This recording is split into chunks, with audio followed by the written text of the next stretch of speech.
bonsoir à toutes et à tous. Je vais commencer d'abord par vous expliquer pourquoi nous avons organisé cette réunion publique, vous dire un peu ce qu'on a fait aussi aujourd'hui et puis vous présenter les gens qui sont avec moi ici. Et l'idée, c'est d'avoir ce soir une discussion sur l'agriculture, alors bien entendu dans le 04, mais aussi au niveau national pour alimenter notre travail parlementaire et en particulier celui de ma voisine de gauche que je vais très bientôt vous présenter. Puisque j'ai toujours dit, moi, que je considérais mon mandat comme un aller-retour permanent entre le local et le national. Je rappelle à toute fin utile que le rôle du député est un rôle essentiellement national. Nous avons 3 missions en tant que député: écrire et voter la loi, voter le budget et contrôler l'action du gouvernement. Donc ça se fait essentiellement à Paris, à l'Assemblée nationale. Mais je considère qu'il est extrêmement important, et nous considérons collectivement dans mon groupe parlementaire qu'il est extrêmement important d'alimenter ce travail national en ayant un lien très fort avec la réalité du département duquel on est issu. Alors, au mois de février, si tout va bien, je parle sous ton contrôle Mathilde, arrive à l'Assemblée nationale un texte de loi qui a été longuement, souvent reporté, qui s'appelle la LOA, la loi d'orientation agricole. Il n'y en a pas eu depuis un peu plus de 10 ans. Et l'idée de ce texte, c'est donc de fixer à long terme la politique agricole du pays. Il se trouve que dans mon groupe parlementaire, c'est le cas de tous les groupes parlementaires j'imagine, mais je parle de ce que je connais, quand un texte de loi arrive, nous on désigne au sein de notre groupe ce qu'on appelle des chefs de file. Donc des députés qui vont être chargés de suivre le texte du début jusqu'à la fin, d'organiser le travail parlementaire. Alors ça veut dire bien sûr, une fois que le texte est publié, s'emparer du texte, le travailler, le fouiller, faire des propositions d'amendements, récupérer les amendements des autres groupes, arrêter des positions de vote, orienter le travail et la réflexion du groupe parlementaire de manière à ce qu'on soit le plus efficace possible au moment du débat parlementaire. Il se trouve que pour la LOA, nous avons désigné 4 chefs de file. Aurélie Trouvé, députée de Seine-Saint-Denis, qui aurait dû être avec nous aujourd'hui et que je suis chargé d'excuser, mais elle a vraiment un agenda en ce moment sur Paris qui est absolument débordé. Mathilde Digné, députée d'Ille-et-Vilaine, qui est à ma gauche et qui est avec nous aujourd'hui. Loïc Prudhomme, député de Gironde, et Manon Meunier, député de Haute-Vienne. Il se trouve également que lorsqu'il y a un texte important comme ça qui arrive dans le travail parlementaire, il y a un rapport à effectuer, un rapport de suivi sur un projet de loi, et que Aurélie Trouvé, avec, je ne me rappelle plus de son prénom, Monsieur Lavergne, Pascal Lavergne, député de la majorité, sont tous deux co-rapporteurs de suivi de ce texte de la LOA. Et donc Aurélie a mené, en tant que rapporteuse, un certain nombre d'auditions, parce que forcément pour pouvoir travailler sur un texte, encore faut-il rencontrer les personnes concernées, auditionner à la fois du côté du ministère, du côté des syndicats, du côté des associations, des collectifs, et puis rencontrer des professionnels concernés par ce texte. Donc elle a mené un cycle d'audition assez important depuis le mois de juin, et Mathilde, de son côté, pour notre groupe parlementaire, a mené également une série d'une vingtaine d'auditions depuis le mois de juin. Et puis au mois de septembre, les 4 chefs de file ont décidé de lancer ce qu'on a appelé un agri-tour, c'est-à-dire des visites un peu partout en France d'exploitation agricole. Et donc on m'a proposé d'en organiser une dans le département, et j'ai bien entendu très volontiers accepté. Donc cet après-midi, en compagnie de Mathilde, d'Alice Alamel, ma suppléante qui est en charge dans mon cabinet des questions agricoles, de Stéphane et Romain que vous voyez là-bas, qui sont mes autres collaborateurs parlementaires en circonscription, nous sommes allés visiter 2 exploitations. Une exploitation, un élevage ovin essentiellement et bovin également à Dauphin, l'élevage de Denis Esmieux, qui je crois va nous rejoindre à un moment donné dans la soirée, il m'a dit qu'il viendrait. Puis ensuite on s'est rendu à Forcalquier sur l'exploitation de Lorraine Prunet qui est ici, élevage caprin. Et enfin, on a fini cet après-midi de visite en allant rencontrer Julien, qui est là-bas, Julien Romilly, et Florian Pascal, qui sont les fondateurs, les initiateurs, je ne sais pas comment on dit, du magasin de producteurs Univers Paysan à Forcalquier. L'idée de ces rencontres, c'est à la fois de présenter justement le travail qu'on mène autour de cette loi, et d'échanger, de présenter nos propositions, puis bien entendu écouter ce que les gens qu'on rencontre ont à nous dire pour éclairer, encore une fois, notre travail sur ce texte parlementaire. Et puis, on a décidé de poursuivre ce soir avec cette réunion publique, et on est très heureux d'avoir à nos côtés les 2 principaux syndicats agricoles du 04, avec donc Laurent Despiez, qui est président de la FDSEA et même de la FRSEA, si je ne me trompe, et Lorraine Prunet, donc, que j'ai déjà nommé, et Yannick Becker de la Confédération Paysanne. L'idée de cette soirée, c'est pas de faire une conférence, bien loin de là, mais c'est d'échanger entre nous et avec vous, bien entendu, sur cette question de l'orientation agricole, savoir ce qu'on peut attendre de cette loi. Nous dira ce que les premiers travaux des chefs de file et du groupe parlementaire peuvent nous dire de ce que va être cette LOA.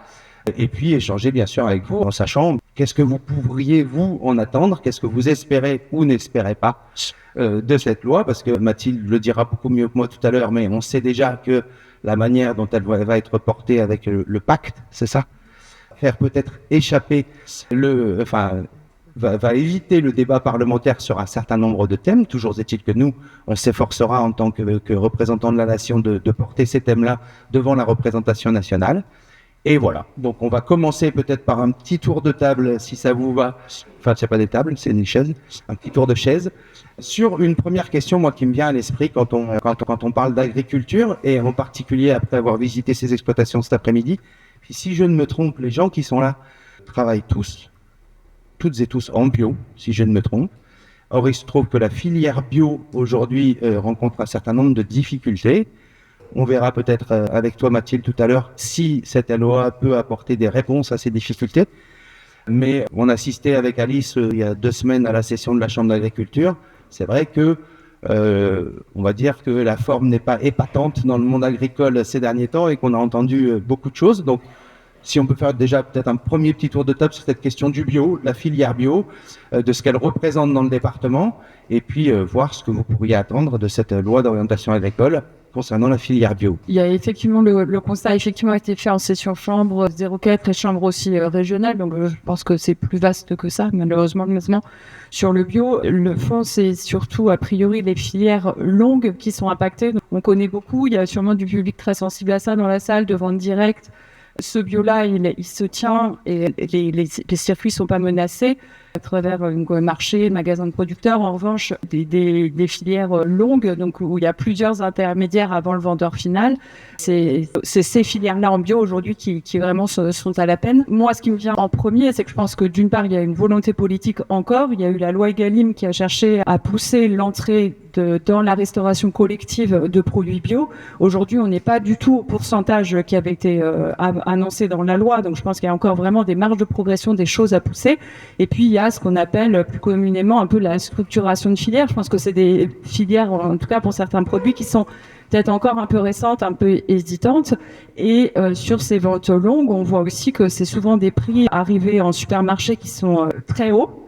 Donc sur le bio, ils ont l'air de particulièrement ponctionner. Voilà, je pense qu'il y a certainement aussi des choses à revoir là-dessus. Je fais un petit complément. Moi, je me souviens, avant, il y avait, donc on peut parler de la PAC pour le bio.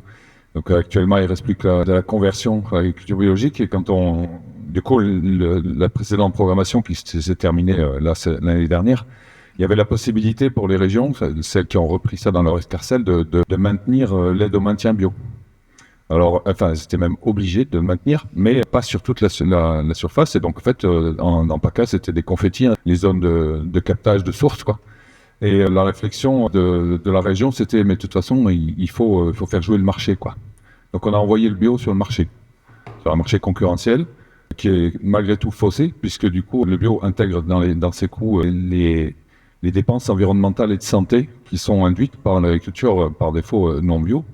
Donc, je ne veux pas les opposer les deux, puisque j'ai aussi bataillé pas mal, je suis intervenu dans les projections du collectif Nouveau Laurent des Coquelicots, et je me retrouvais au milieu entre une partie des représentants de l'agriculture qui disaient circuler, non, la Chambre, hein, circuler et en avoir, on travaille très bien, surtout dans le sud, où on a des indices de fréquence de traitement qui sont plus bas qu'ailleurs en France, et puis de l'autre côté, des citoyens qui disaient, mais il faut arrêter tous les pesticides, et au milieu, il y a les agriculteurs qui peuvent se retrouver coincés, parce qu'ils n'ont pas d'autres solutions de faire ça. Donc en fait, c'est pour dire que le bio a vraiment la nécessité d'avoir une politique publique derrière qui le soutienne d'une manière ou d'une autre. Mais on peut pas lancer le bio sur un marché sans un marché concurrentiel, sans garde-fou. Alors on pourrait en parler pour toutes les productions, hein, même non bio. Bonjour à tous. D'abord, merci pour l'invitation. Parce qu'on a le même problème pour le marché du bio que pour la production. C'est-à-dire qu'on s'est fixé un objectif de moyen et pas un objectif de résultat. Et moi, ce qui me perturbe le plus, c'est que finalement, on s'aperçoit que le business model des entreprises qui commercialisent de l'agroalimentaire, qui sont en bio ou en conventionnel, ont les mêmes méthodes. C'est-à-dire que derrière une RSE hyper verte, une responsabilité sociétale environnementale, où on nous vend dans les publicités qu'ils vont sauver la planète, et qu'en termes de transport, ils sont géniaux, on s'aperçoit que dans le bio, finalement, les négociants ne valent pas mieux que ceux conventionnels. Et je crois que la problématique, moi, ce que je ressens dans notre département et même dans notre région, et ce qui m'alerte, c'est qu'on a beaucoup de mal à fédérer les agriculteurs entre eux. C'est-à-dire que l'autre fois, j'ai participé à une table ronde à Agribio, par exemple, où on parlait, est-ce que le matériel va détruire le système agricole ? Je pense que ce soit sur le bio ou jusqu'à sa commercialisation, je pense qu'il faut réellement qu'on réfléchisse, et tu as employé un mot, moi, que j'aime beaucoup, c'est de structurer les filières en termes de mode de production, c'est-à-dire est-ce qu'aujourd'hui, un paysan doit avoir, ou un agriculteur doit avoir un tracteur, ou 2 ou 3 ? Est-ce qu'il y a des outils qu'il ne faudrait pas mutualiser pour travailler ? On voit qu'on est capable de récolter aujourd'hui du raisin en mutualisant des outils de récolte. Je pense qu'on ne travaille pas assez sur les coûts de production et le fait que peut-être on a trop d'investissements dans notre métier par rapport à la rentabilité de nos produits. Et il y a les magasins de producteurs, mais je crois qu'il faut aller plus loin aujourd'hui, c'est-à-dire qu'on parle de restauration collective, on parle de vente aux entreprises, et je pense que on n'a pas aussi les outils intermédiaires qui peuvent faire le lien entre le producteur et celui qui va utiliser nos produits. C'est-à-dire qu'aujourd'hui, si vous voulez vendre et respecter des normes d'agroalimentaire, si vous voulez faire des fruits, il faut les surgeler. Vous ne pouvez pas les transformer comme ça. Et je pense qu'on manque aussi d'outils dans notre département qui permettraient de mutualiser des productions, de pouvoir répondre à des marchés. Et je crois que moi, ce qui manque aujourd'hui, c'est qu'on parle de structuration de filière, mais il n'y a jamais ceux qui nous achètent nos produits, ceux qui prennent les marges. Et je crois qu'il faut vraiment imposer. Alors, il y a la loi Egalim, mais il faut aller plus loin.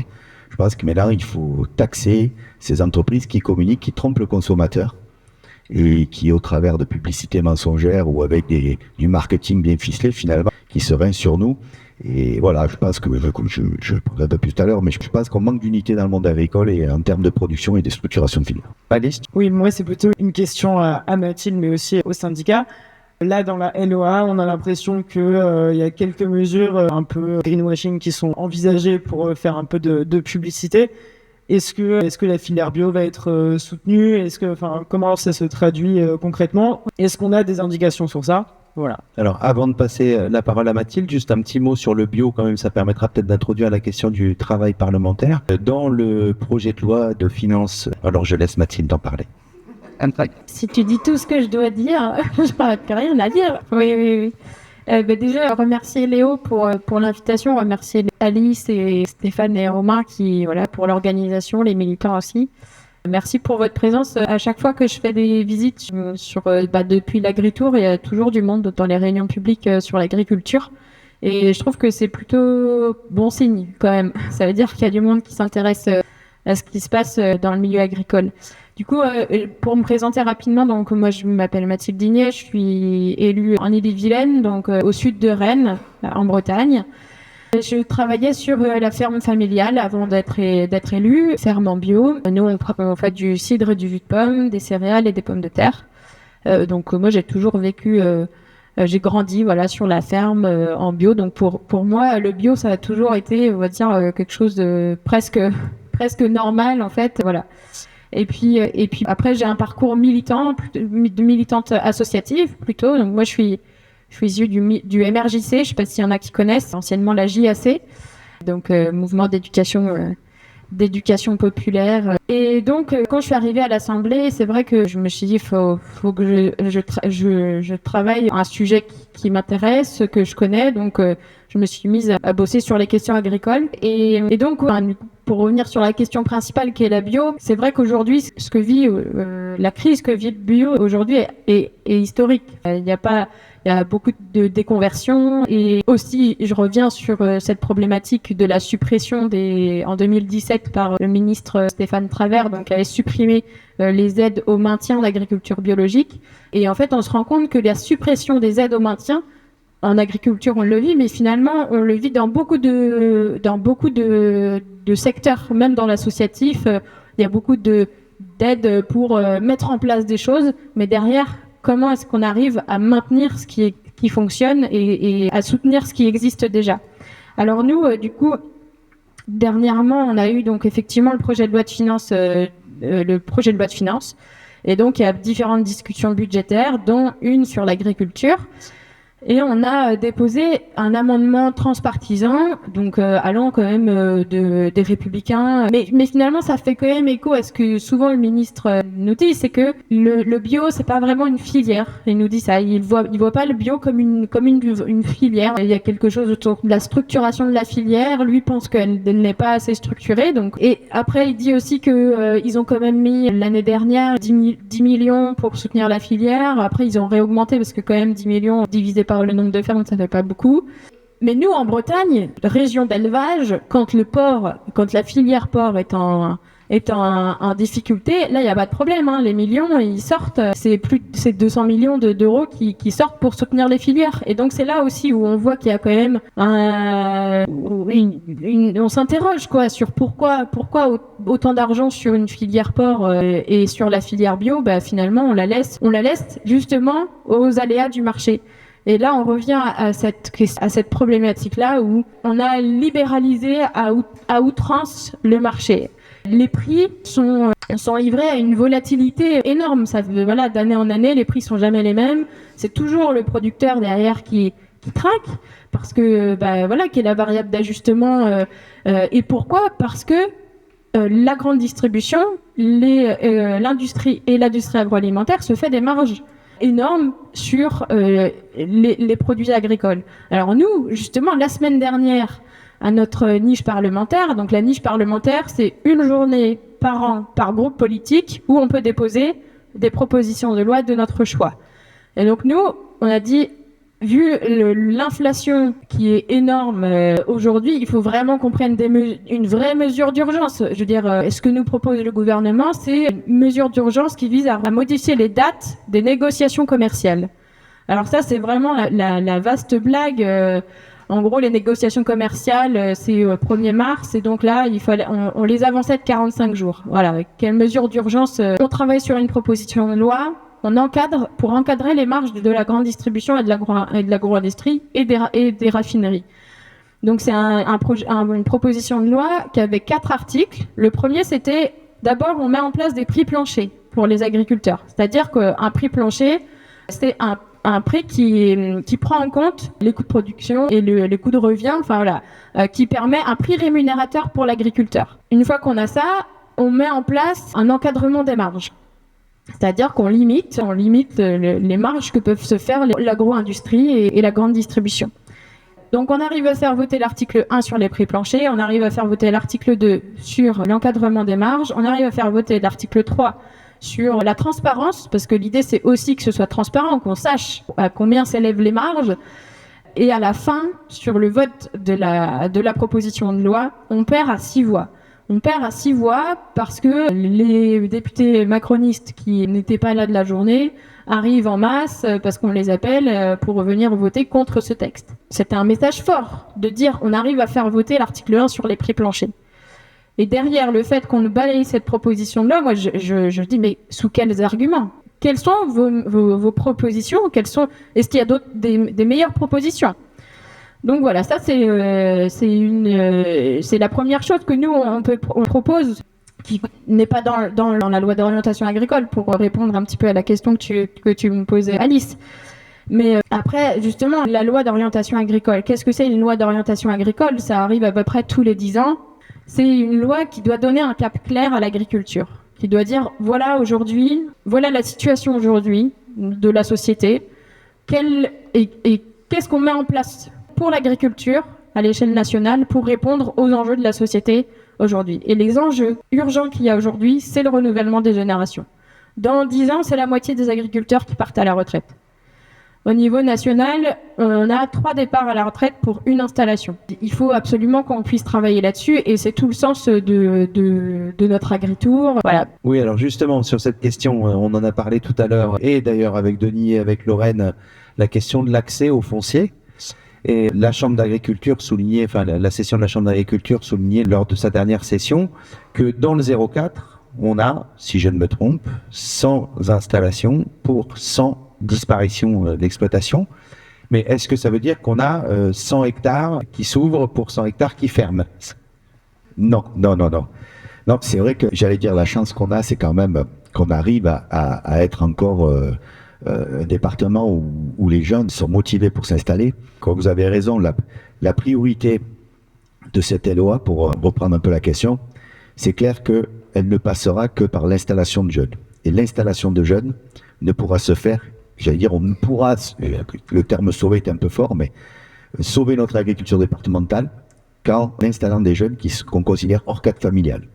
Donc ça veut dire que si nous n'avons pas une stratégie d'accès aux fonciers, aux exploitations, pour permettre d'installer des jeunes qui n'ont pas forcément les moyens familiaux d'avoir un accès direct au foncier ou d'avoir du matériel, on va se retrouver avec des points de blocage. Moi, et je pense que c'est ce qu'on voit un peu dans le département, ce qui m'alerte un peu, c'est les profils et les exploitations que nous avons. C'est-à-dire qu'on a des exploitations selon le secteur qui sont plutôt en extensif élevage avec de la surface, avec une politique agricole commune qui a poussé plus à l'agrandissement qu'à la recherche de valeur ajoutée. Et je crois que ça n'a pas été dit, je crois qu'un des problèmes du bio, parce que vous avez dit quelque chose, moi je ne pense pas que le bio soit une filière. Je ne suis pas d'accord. Aujourd'hui, je suis un producteur bio, ma filière c'est les PAPAM, c'est la filière petite épeautre, plante aromatique médicinale, plante à parfum. Ma filière c'est le petit épeautre IGP, je fais de la semence d'orge, de blé tendre, je fais aussi céréalier. Les filières c'est les productions. Et on devrait rentrer dans les interprofessions. Et je pense que c'est parce que le bio a voulu se distinguer que finalement il s'est isolé et n'a pas été pris en compte non plus. Et que parfois les agriculteurs ne sont pas venus ou se sont sentis réfrénés parce qu'on avait, que je dis on, peut-être pas moi parce que j'y suis venu, mais je pense que ça n'a pas été forcément un projet qui intégrait les autres agriculteurs. Moi c'est ma vision de... Et je pense, voilà, il faut les filières, c'est les productions, et dans les filières, il y a des segments en bio et qu'il faut développer. Et donc, pour revenir sur le foncier, je crois que ce qui est surtout l'installation et la transmission, c'est l'enjeu que nous aurons, c'est nous avons des jeunes qui sont hors cadre familiaux, il y en a qui font des études, il y en a qui ont des métiers, qui veulent changer de vie. C'est comment nous allons arriver à ce que dans les exploitations existantes et les projets qui arriveront, à jumeler le tout.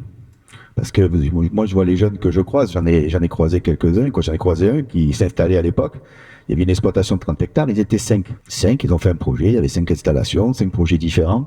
Donc c'est comment on va arriver entre le vivier d'installation que nous avons, de gens qui veulent s'installer, et le vivier de foncier, comment nous allons arriver à faire en sorte que les projets soient cohérents, continuent d'être économiques, parce que moi je défends une agriculture qui est économique et qui vit de son métier, soit de son produit. Et je pense aussi comment on crée les outils pour permettre à ces jeunes d'avoir les moyens ou d'acheter ou d'avoir accès au foncier, au bâti, parce que je pense que le vrai sujet qu'on va avoir aussi, c'est comment économiquement les jeunes qui vont vouloir arriver vont pouvoir s'installer. Après, moi, ce qui me dérange un peu sur la partie aide, c'est que finalement, on a consolidé une agriculture qui doit être accompagnée financièrement par de la subvention. Et moi, je crois plutôt qu'il faudrait travailler sur la loi. Et alors, rigolant, je lui disais, Pétard, en fait, à la FNSEA, on est de gauche. Je pense qu'il faut encadrer les marges. J'ai dit, pardon. Quelle balance, c'est peut-être pas de confiance. Elle n'est pas de confiance. Non. Mais je pense qu'il y a un vrai sujet sur les marges. Je veux dire, on ne peut pas continuer de laisser des niveaux de marge. Parce que le bio, en fait, il s'est cassé la figure. Parce que finalement, vous voyez les acheteurs qui ne vont, le consommateur ne peut plus acheter parce qu'il y a des niveaux de marge qui sont trop importants et des gens qui se sucrent. Je crois que sur les marges, à un moment, il y avait un coefficient multiplicateur où vous ne pouvez pas marger plus qu'une certaine somme. Et je crois qu'il faut travailler sur cet encadrement-là. Moi, je pense que le secret est là. Les paysans ne sont pas là pour être perfusés à la subvention. On est là pour produire, pour vendre. Les gens achètent. Moi, j'ai connu un grand-père qui n'avait pas de subvention, il vivait très très bien, il était, je pense, moins stressé et plus heureux que moi au boulot. Et je pense qu'il faudra un moment qu'on réfléchisse aussi à sortir de la perte. Je veux bien revenir un peu sur le foncier, on l'a noté cet après-midi, c'est qu'on est dans un pays où il y a 50 ans en arrière, il y a des corps de ferme qui ont été rachetés pour pas grand-chose, rénovés. Et aujourd'hui, ces corps de ferme, ils valent une fortune. Et ils grèvent entreprise, entre parenthèses, un peu entre guillemets, le foncier. Et ce qui fait un investissement à l'installation qui est pour beaucoup juste impossible en fait. Le bâti a trop de valeur et les prix sont pas suffisamment rémunérateurs. Et on a tendance à avoir des installations sur des plus petites surfaces. Donc, alors, on cherche de plus grosses valorisations avec notamment de la vente directe. Ça, c'est un des schémas. C'est pas le seul, mais c'est quand même ce qui arrive assez fréquemment. C'est qu'on trouve des gens qui vont dire, j'ai trouvé un super endroit, mais c'est pas possible, c'est pas accessible. Donc, il y a vraiment, il y a des choses à réfléchir sur le bâti agricole.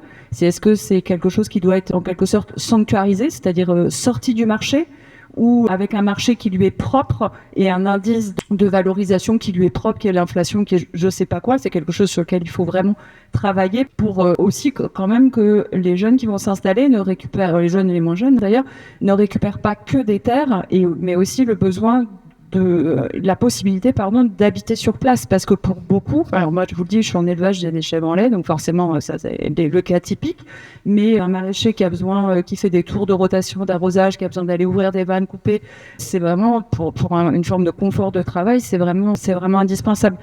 Après, moi je voulais revenir un point là qui me venait sur l'installation, c'est que il y a aussi des groupes des gens qui ont envie de s'associer. Alors, il y a plein de formes d'associations. C'est où on fait tous le même boulot ensemble sur une ferme, où on vit ensemble sur une ferme, mais avec chacun sa production et des tours d'astreinte. Enfin, ça, c'est à chacun d'inventer son truc. Et avec des formes sociétaires aujourd'hui qui ne sont pas reconnues par la MSA. Et puisque, en fait, à l'intérieur de ces formes sociétaires, on est salarié et donc pas exploitant à titre, ce qui ne donne pas le droit d'être exploitant à titre principal.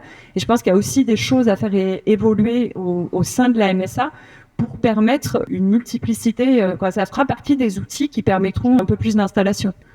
Vous avez eu le projet de loi, voilà. Donc sur quoi on travaille? On travaille sur des fuites de la presse et des petites annonces comme ça, quoi. Et voilà, premier point. Par rapport au fait, moi, effectivement, pour moi, c'est pas une filière, puisqu'effectivement, une filière, alors bon, on peut discuter de définition d'ailleurs, mais effectivement, c'est parce que il y a tous les domaines de l'agriculture, toutes les cultures, et même les cultures non alimentaires qui sont certifiées en bio, et puis, il y a l'agriculture normale, je sais pas comment il faut la citer, ça ne veut pas dire conventionnelle. Et du coup, effectivement, une filière peut réagir. Alors, on peut l'apparenter à filière parce qu'on peut faire de la pub sur le bio précisément, etc. Et par rapport au débat, j'étais pas, parce que en général, je rate pas les AG d'Agribio, mais là, j'ai pas pu y être. Par rapport à reprendre la terre aux machines, il faut, je sais pas si tu as lu le bouquin, mais il faut aller un petit peu plus loin, parce que c'était pas, effectivement, ils ont pris cet angle-là parce que l'atelier paysan propose des machines autoconstruites pour se défaire de l'avance en capital et effectivement de la contribution que chaque agriculteur paysan met à l'aval ou à l'amont, notamment dans le cadre de la mécanisation et de la surcapitalisation. Mais en fait, ils vont un peu plus loin et ils disent, est-ce qu'il faudrait pas sortir de cette politique de niche?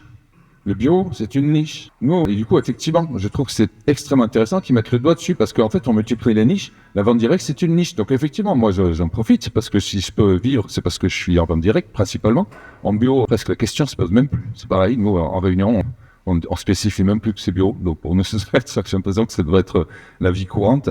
Et du coup, et nous, pour l'agriculture paysanne, ce que défend la Confédération paysanne, c'est à un moment donné, c'est aussi peut-être une niche. Et à un moment donné, la niche permet de valoriser par défaut ou par contraste le reste. Et l'objectif, c'est quand même peut-être de généraliser ce genre de pratique.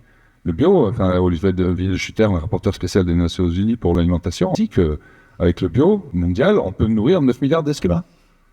Donc peut-être à un moment donné, il faut, je reprends les mots de Frédéric Esmiol, président de la Chambre, il ne faut pas opposer les agricultures, mais peut-être les intégrer, être plus inclusif. Voilà, sur le bio. Et ça ne prend pas le sens, parce que, ça ne prend pas le chemin, parce que si j'en crois les fuites, donc on a pu profiter. C'est la dernière mode, là, en fait, d'inscrire les définitions des mots dans la loi. On a eu, Stéphane Le Foll qui nous a inscrit dans la loi la définition de l'agroécologie. La définition de Stéphane Le Foll, c'est pas la même que Pierre Rabhi, on est d'accord, et c'est pas la même que la nôtre. Après, récemment, début janvier, on a eu la définition de l'agrivoltaïsme. Avant même qu'on ait les résultats des essais, pour savoir si ça valait le coup de mettre des panneaux solaires sur les champs, et on nous le vend, et certains responsables agricoles nous le vendent comme ça va sauver l'agriculture. Désolé, mais notre premier revenu, ça doit être la vente de nos produits. Et du coup, quand tu disais la perfusion de subventions, 60 millions d'euros de PAC dans le 0,4 et majorité d'éleveurs, et effectivement, et moi-même, si on m'enlève la PAC, je gagne zéro, je suis à zéro. Je travaille pas à perte. Il y en a qui travaillent à perte si on enlève la PAC. Et les seuls autonomes, et je me demande si c'est un service qu'on a rendu aux maraîchers en leur donnant un accès à la PAC, parce qu'avant c'était les seuls autonomes qui n'avaient pas besoin de PAC, avec peut-être d'autres, les vignerons. Mais par contre, je rebondis et ça m'a fait penser à ce que tu disais sur, effectivement, on donne des subventions à l'émergence et puis après on laisse tomber. Après on les laisse faire. Alors effectivement, les PAC c'est aussi subvention à l'émergence, c'est des projets alimentaires territoriaux, puis après on laisse faire. Pourquoi pas, oui, effectivement, si on dit que c'est un modèle économique qui fonctionne, tout ça. Mais le parler avec les associations est extrêmement intéressant parce que les associations, certaines en tout cas, et de plus en plus, remplissent une mission de service public. Et on peut faire le parallèle avec le bio, où on remplit une mission de service public. Alors moi, j'ai pas envie d'être payé pour faire mon boulot, je préfère gagner ma vie en vendant mes produits. Mais et même en ce moment, c'est pas que le bio, c'est pas que les produits phyto, c'est aussi d'un coup, on va être payé pour stocker du carbone, on va être payé pour préserver la biodiversité, on va être payé pour mettre des haies, on va être payé pour ça. Non, moi, je voudrais que mon métier que je puisse vendre des produits et une valeur qui me permettent de vivre tout en préservant mon outil de travail, sachant que mon outil de travail, c'est la terre, la biodiversité, le climat, etc. En fait, on se fourvoie. Donc, pour dire que ça en prend pas le chemin, selon moi, c'est que, voilà, la dernière définition en date, enfin, on verra bien s'il va jusqu'au bout, parce qu'apparemment, ça se déshabille au fur et à mesure, hein, la loi d'orientation agricole. Ah oui, je vais dire la définition. Ils veulent nous définir la souveraineté alimentaire. Pourquoi pas? Mais là aussi, il y a aussi quand même pas mal de définitions différentes.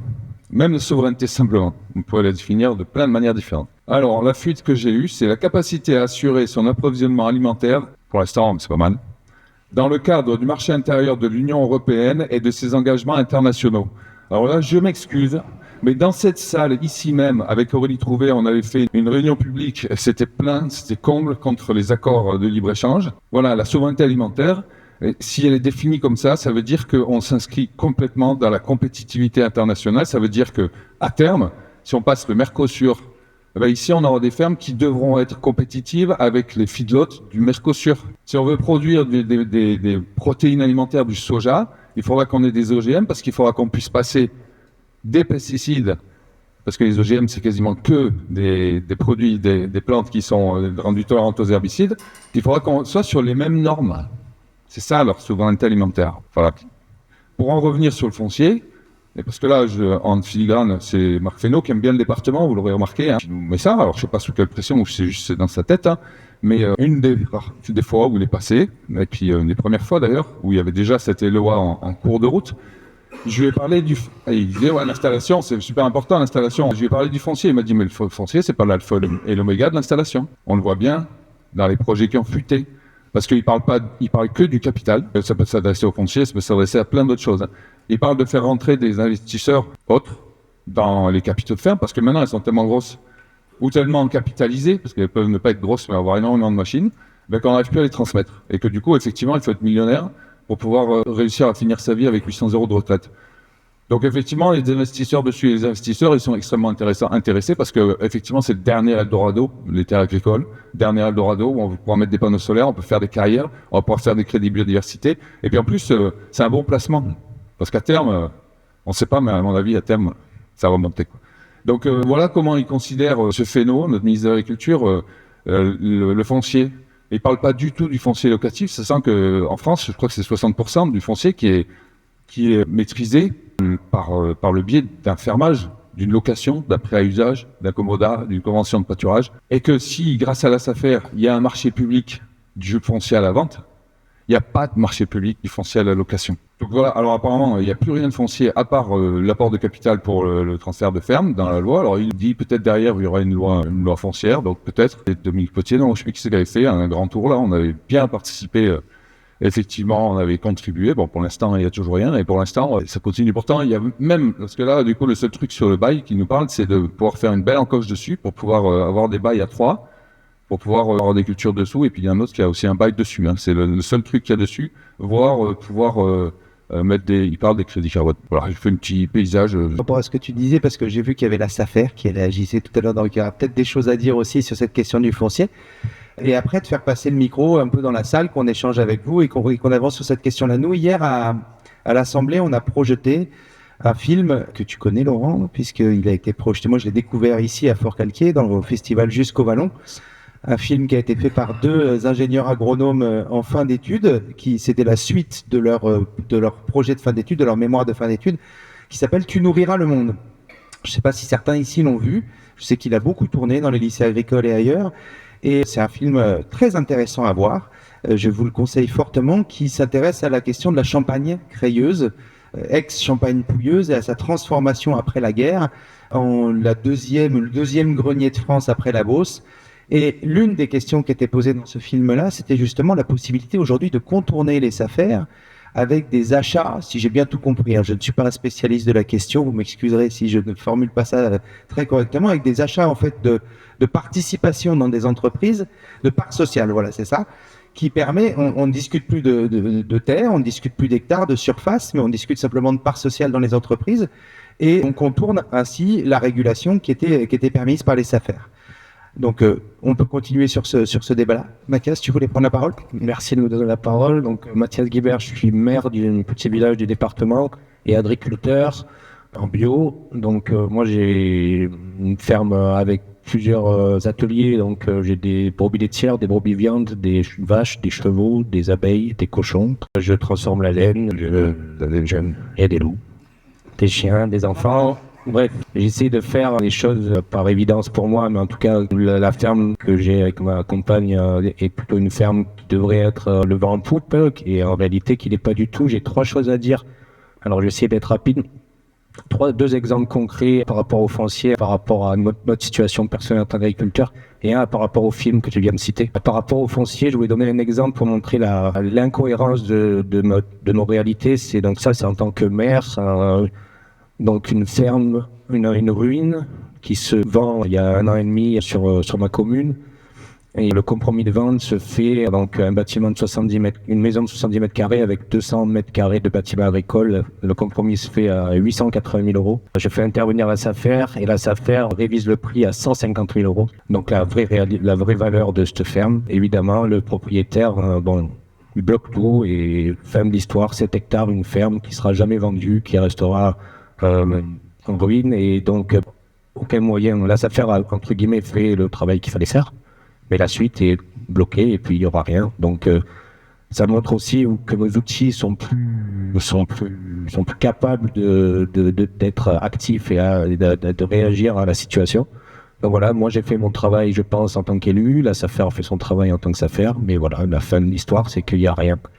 Donc ça, c'est le premier exemple, et du coup c'était pour rebondir sur ce que vous avez dit par rapport à la problématique du foncier, c'est qu'elle est très complexe.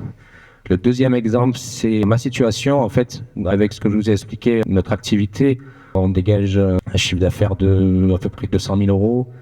Et dans ces 200 000 €, on a donc en étant bio, en faisant de la vente directe sur chaque produit, en tannant les pots, transformant tout ce qu'on a à voir, même vendre des sacs de fumier individuellement pour essayer de faire du revenu.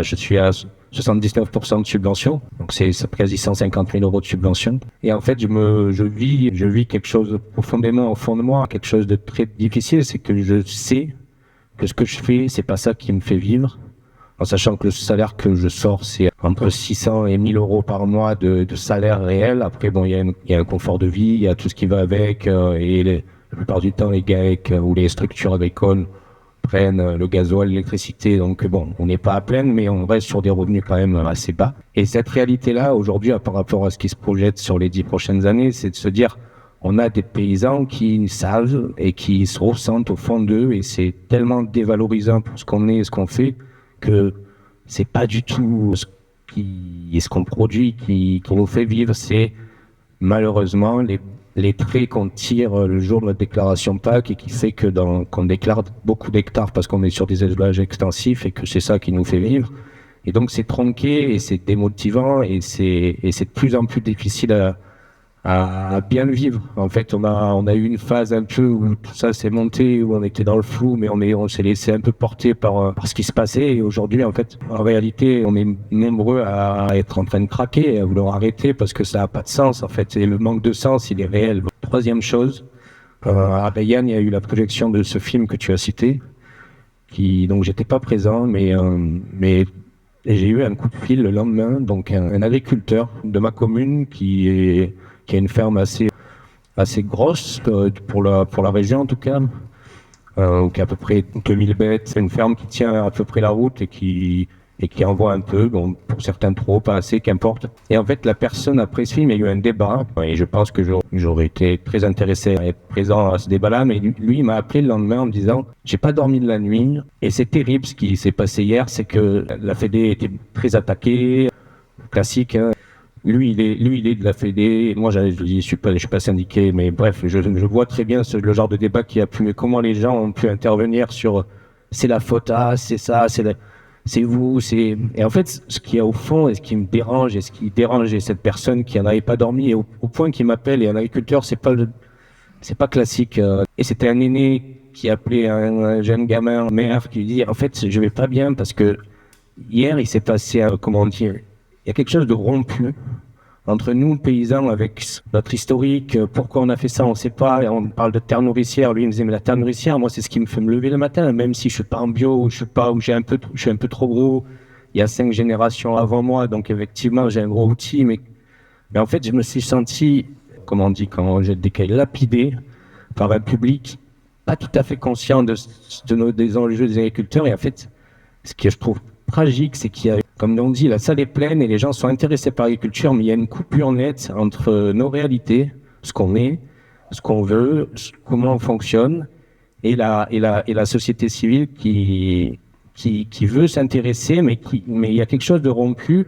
Laurent, qui vient un peu d'arriver aux commandes à la FRDSE, qui est le premier à essayer de remettre en place un peu ce lien, ce tissu qui essaie qu'une agriculture, même si on n'est pas tous pareils, il faut qu'il y ait une unité qui se passe, parce que ce que je constate, c'est que ce qui nous fait le plus de tort, c'est qu'on se sépare tous, on essaye de se cacher dans ce qu'on est, et il manque de communication. Et cet exemple, il m'a frappé, je me suis dit, on a du travail effectivement en termes de législation, mais on a du travail en termes de vie commune et de reconsidérer l'agriculture telle qu'il doit être considéré un bien commun. Voilà. Il y avait une demande de parole ici. Bonjour, bonsoir tout le monde, Laurent Messia, donc je suis le directeur général de la SAFER PACA, et je viens en voisin, donc comme j'ai dit à Laurent, j'ai vu de la lumière, je suis rentré. C'est compliqué de passer derrière Mathias parce qu'il a parlé avec son cœur, et moi je vais vous parler de technique, donc c'est moins sexy. Mais je vais revenir sur la question du foncier qui a été un petit peu abordée. Alors je vais essayer d'être concis. Si on veut relever le défi du renouvellement des générations, il faut un plan Marshall en fait. Il ne faut pas des petites mesures ou des mesurettes. Et les enjeux concernent le ministère de l'Agriculture, mais des autres ministères aussi, parce que on a souvent des approches, je trouve, analytiques et pas des approches de systèmes globaux. Voilà. Et parfois les politiques publiques, je m'adresse aux 2 députés, elles ont la particularité de se télescoper, de se contredire. Donc je vais essayer d'expliquer ce que je veux dire par là. Alors, en tout cas, pour le renouvellement de génération et la question de l'accès au foncier, donc je trouve que la PLOA aborde très peu le sujet de l'accès au foncier. Je rejoins ce que dit Yannick, en tout cas de ce qu'on en connaît de la PLOA. Mais le film que vous évoquiez, Nourrir les hommes, a remis en perspective ce que les anciens ont fait. Et quand il s'est agi de reconquérir la souveraineté alimentaire à l'époque, puisque c'était ça l'enjeu de la loi d'orientation agricole de 1960, en fait, il y a eu toute une série de mesures globales qui allaient toutes dans ce même sens, avec l'objectif de reconquérir la souveraineté alimentaire. Alors, il y a plein de choses qui ont été mises en place, mais qui allaient dans le même sens. Voilà. Il y a une chose qui a été faite et qui était extrêmement importante et qui a été très efficace, c'est de sensibiliser les cédants pour que les cédants permettent l'installation de nouveaux agriculteurs.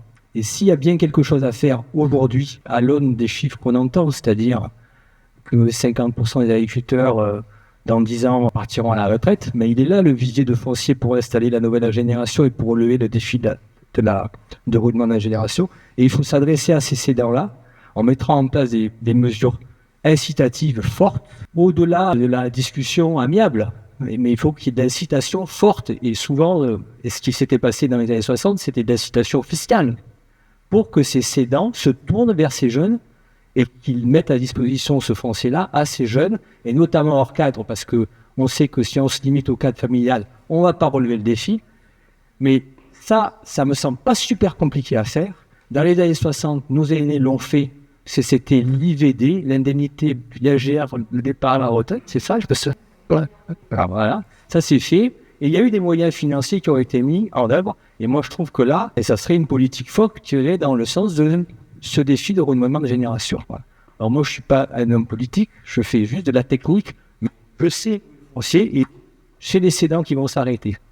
On peut aller batailler les bouts de puzzles à droite et à gauche, des morceaux, mais le vivier de foncier, il est là, on le sait, et il faut s'adresser à eux. Et s'il faut s'adresser à eux, avec des messages forts.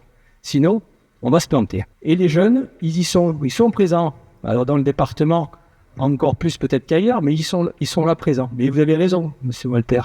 Dans le département, c'est 1 pour 1, mais pas 1 hectare pour 1 hectare. C'est pas ça la réalité. Après, il me semble que c'est extrêmement important de renforcer les outils de régulation et de contrôle. Parlons pas de la SAFER, on s'en fout de la SAFER. Parlons de ce qu'a dit Yannick, les locations. Il y a tant de fonciers qui s'évadent, qui s'évaporent à travers de locations. Le marché de la location, il ne peut pas être régulé parce qu'il n'est pas transparent. On ne peut pas réguler quelque chose qu'on ne voit pas.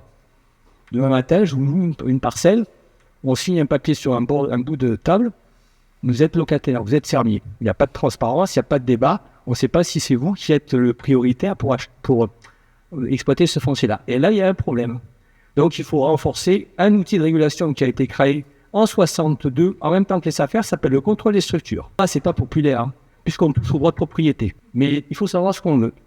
Si vous voulez une politique forte de contrôle et de régulation d'accès au foncier pour toutes les générations, il faut toucher à ça. Il y a de la question sur les parts sociales. Alors, Yannick, c'est vrai que le foncier peut être détenu par des personnes physiques qui détiennent des parcelles. Quand ils vendent des parcelles, on vend des actifs. Il y a le contrôle de la régulation. La régulation qui peut être faite par la SAFER, on sait faire, ça fait depuis 60 ans qu'on fait ça. Sauf que le foncier peut être détenu également par des sociétés, des GFA, des FCI. Ça existe en agriculture, il n'y a pas non plus de péril à la demeure, ça a toujours existé. Sauf que jusque au milieu des années 2010, lorsque vous cédiez des parts de ces sociétés, et donc vous cédiez du foncier, mais au lieu de céder les actifs, vous cédiez les parts de la société, il n'y avait pas de contrôle qui était possible, puisque la loi n'exigeait pas la transparence, et la SAFER n'avait pas le droit d'intervenir sur ces cessions de parts. En 2014, la loi a changé, la transparence est de mise, d'accord, et le législateur a donné un droit de préemption, mais si uniquement 100% des parts de la société étaient cédées, d'accord. Que se passa-t-il le lendemain matin? La SAFER était informée de la vente de 99% des parts, 95, 87, 90. Je blague pas, c'est vrai, et en plus, il ne faut pas croire que c'était les Chinois, les Hollandais qui faisaient ça chez nous, hein. C'est le premier dossier en 96%, il est 0,4, hein, je vous rassure tout de suite, et c'était des gens du département. Voilà, on sait que quand il y a un trou dans la raquette, les gens s'inscrivent dedans. Donc en fait, les législateurs, on a essayé de lui faire remonter le fait que finalement, il y avait un trou dans la raquette, ça n'allait pas. Et donc, depuis avril 2023, donc très récemment, il y a un nouveau dispositif qui s'appelle le dispositif sans passe-tout. C'est un député, non, il n'est plus député, tout à fait, du Sud-Ouest, qui a mis en place ce dispositif. Alors, je vais essayer d'être clair. On n'est plus sur l'exercice d'un droit de préemption et l'acquisition des parts de ces sociétés, parce qu'on voit que ça ne marche pas. On est sur une autorisation administrative. C'est-à-dire que je suis propriétaire, détenteur des actions d'une société, d'un GFA. Je décide de les céder à une tierce personne, de céder 80% de cette société. Cette personne-là, en prenant possession, donc elle va prendre le contrôle de la société, et si, en prenant le contrôle, elle dépasse un certain seuil de surface, qui est considéré comme un accaparement excessif, qui est un seuil régional qui s'élève à 126 hectares pondérés, voilà, pour la petite histoire, préalablement à l'acte, c'est de la société, il doit obtenir préalablement une autorisation administrative du préfet du département. La SAFER est interpellée, elle instruit le dossier pour le compte du préfet, elle regarde les besoins de foncier au niveau local, les besoins d'installation, de restructuration, elle fait remonter un avis au préfet, avis favorable ou avis défavorable, et le préfet prend sa décision, c'est lui qui décide, c'est pas la SAFER qui décide. Et si le préfet a un avis défavorable, on invite le pétitionnaire à mettre en place des mesures compensatoires. C'est-à-dire, je prends contrepartie, je libère 10, 15, 20 hectares parce qu'il y a des besoins de restructuration et d'installation locale. Donc, j'ai été clair? C'est un pied à aller pour essayer de conjuguer l'accaparement excessif non contrôlable. Je voudrais juste dire 2 mots, parce qu'après je dois me quitter, je suis désolé, mais il y a un sujet hyper intéressant qu'a développé Lorraine, c'est la question des bâtis. Effectivement, on est dans des territoires où les bâtis ont une valeur. qu'on le veuille ou non. On n'est pas à la Creuse. Je ne peux pas vous le dire autrement, on n'est pas au fin fond de la Lozère. On est en Provence-Alpes-Côte d'Azur, dans un territoire attractif, touristique. Voilà, on le sait tous, c'est comme ça. D'accord ? Ça a des aménités positives d'avoir un territoire attractif, notamment si on parle de questions de relocalisation de l'agriculture et de l'alimentation et d'écoulement en circuit court. Et la contrepartie, c'est qu'on a un marché d'immobilier qui s'envole. Alors, qu'est-ce qu'on peut faire ? On a le problème dans tous les sens à la SAFER PACAM, parce que la maîtrise du foncier, quand il y a du bâti qui coûte cher, on sait ce que c'est et on sait que les jeunes ne sont pas capables de s'aligner. Eh bien, on a suggéré quelque chose. C'est pas très populaire, mais je vais en parler quand même. Le constat, c'est de dire que la zone agricole, elle est inconstructible. Par définition, la zone agricole est inconstructible. Seules les constructions nécessaires à l'exploitation sont autorisées, à titre exceptionnel et dérogatoire sur la réseau Yannick. Quand je suis exploitant agricole et que j'obtiens un permis de construire pour un bâtiment, et notamment un bâtiment d'habitation en zone agricole, j'ai donc démontré à l'administration, au maire de la commune et éventuellement à la DDT, que ce bâtiment était nécessaire à l'exploitation et que c'était un siège d'exploitation. Et bien notre conviction, c'est que si on veut réguler ce prix de cette entité-là, il faut faire en sorte que ça reste sur le marché des sièges d'exploitation. Donc le jour où c'est cédé à un non-agriculteur, eh ben, avant de pouvoir le céder à un agriculteur, il faudra obtenir un changement de destination. Oui. C'est plus, si je vends ma maison d'habitation qui est un siège d'exploitation à un agriculteur, j'ai le droit, c'est la liberté, mais avant, j'obtiens une autorisation d'urbanisme, comme un permis, mais pour changer de destination, puisque ça va peut être un agriculteur qui va l'acheter. Et à ce moment-là, au fur et à mesure, si on rentre dans cette logique-là, alors je sens des frémissements, parce que ça touche au droit de propriété, à la liberté, patati patata. Mais il faut savoir ce qu'on veut. Et à ce moment-là, on aura un marché des sièges d'exploitation qui ne pourra être investi prioritairement que par des exploitants agricoles avec une capacité financière donnée. Et on évitera que ce soit un dentiste lyonnais ou un docteur qui vienne acheter en zone agricole et contribuer au mitage, et avec toutes les conséquences que ça peut avoir. Voilà. Merci beaucoup. Il y avait une autre demande de parole. Je propose qu'on prenne encore une prise de parole, puis qu'on revienne ici, et puis qu'après on refasse un tour dans la salle, si ça vous va. Juste un petit mot, Mathias, il faudrait que tu le vois, le film, parce que j'entends ce que tu dis sur le débat, et je vois très bien comment ça a pu aller là-dessus, mais je parle sous le contrôle de ceux qui l'ont vu. Je trouve que justement, il n'est pas dans cette... C'était le débat ensuite, ouais. Non, mais ça me paraissait important de faire la différence. Merci. Bonjour, moi c'est Mathias, on est assistant. Je vous remercie de l'organisation, c'est super, heureusement qu'on a des espaces aussi de discussion et les intervenants. Et il y a beaucoup de sujets qui sont liés à l'agriculture et je ne sais pas si on aura le temps de tous les aborder.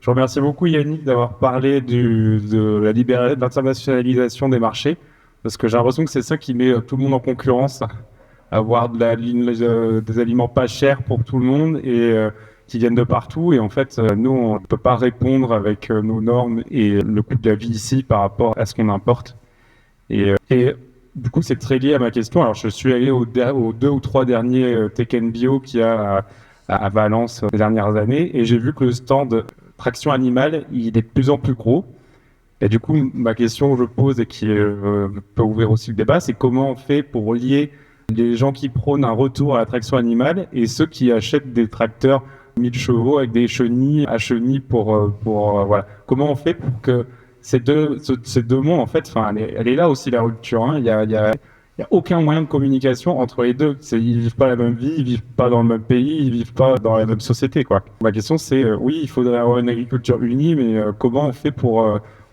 qu'il y ait un espace de discussion entre les deux? Alors il y avait Laurent qui voulait réagir. Après, peut-être, Mathilde, tu peux nous dire, parce que les questions qui reviennent régulièrement, c'est qu'est-ce qu'il y a dans cette LOA? Peut-être un tout petit bout de réponse par rapport à ça, et puis après, on repart sur la salle, si ça vous va. J'avais envie de provoquer un peu parce que...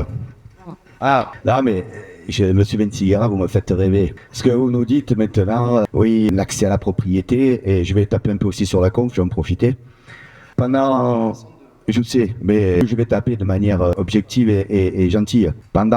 Je pense que le problème qu'on a eu, c'est combien de personnes, sur les 20 dernières années, l'agrandissement, tout ça, on est d'accord sur le suragrandissement, les gens qui ont court-circuité le système pour s'agrandir, je suis d'accord. Mais le problème qu'on a eu, c'est combien de fois, nous tous, et je me mets dans le lot parce que finalement, à CDO, il y avait aussi la Fédé, on a installé des gens, de faux agriculteurs, parce qu'on a dévalorisé le diplôme d'agriculture, qu'on a installé, ils ont acheté du foncier, qui a élevé des escargots, qui a élevé du putois du Bangladesh ou je sais pas quoi, et où ces gens-là ont profité du système agricole, où la DDT forcée, rentrée au forceps, on dirait il faut installer des jeunes, monsieur Despieds, vous êtes pour l'agrandissement, les gros tracteurs, les hommes, vous, votre problème à régler, bref.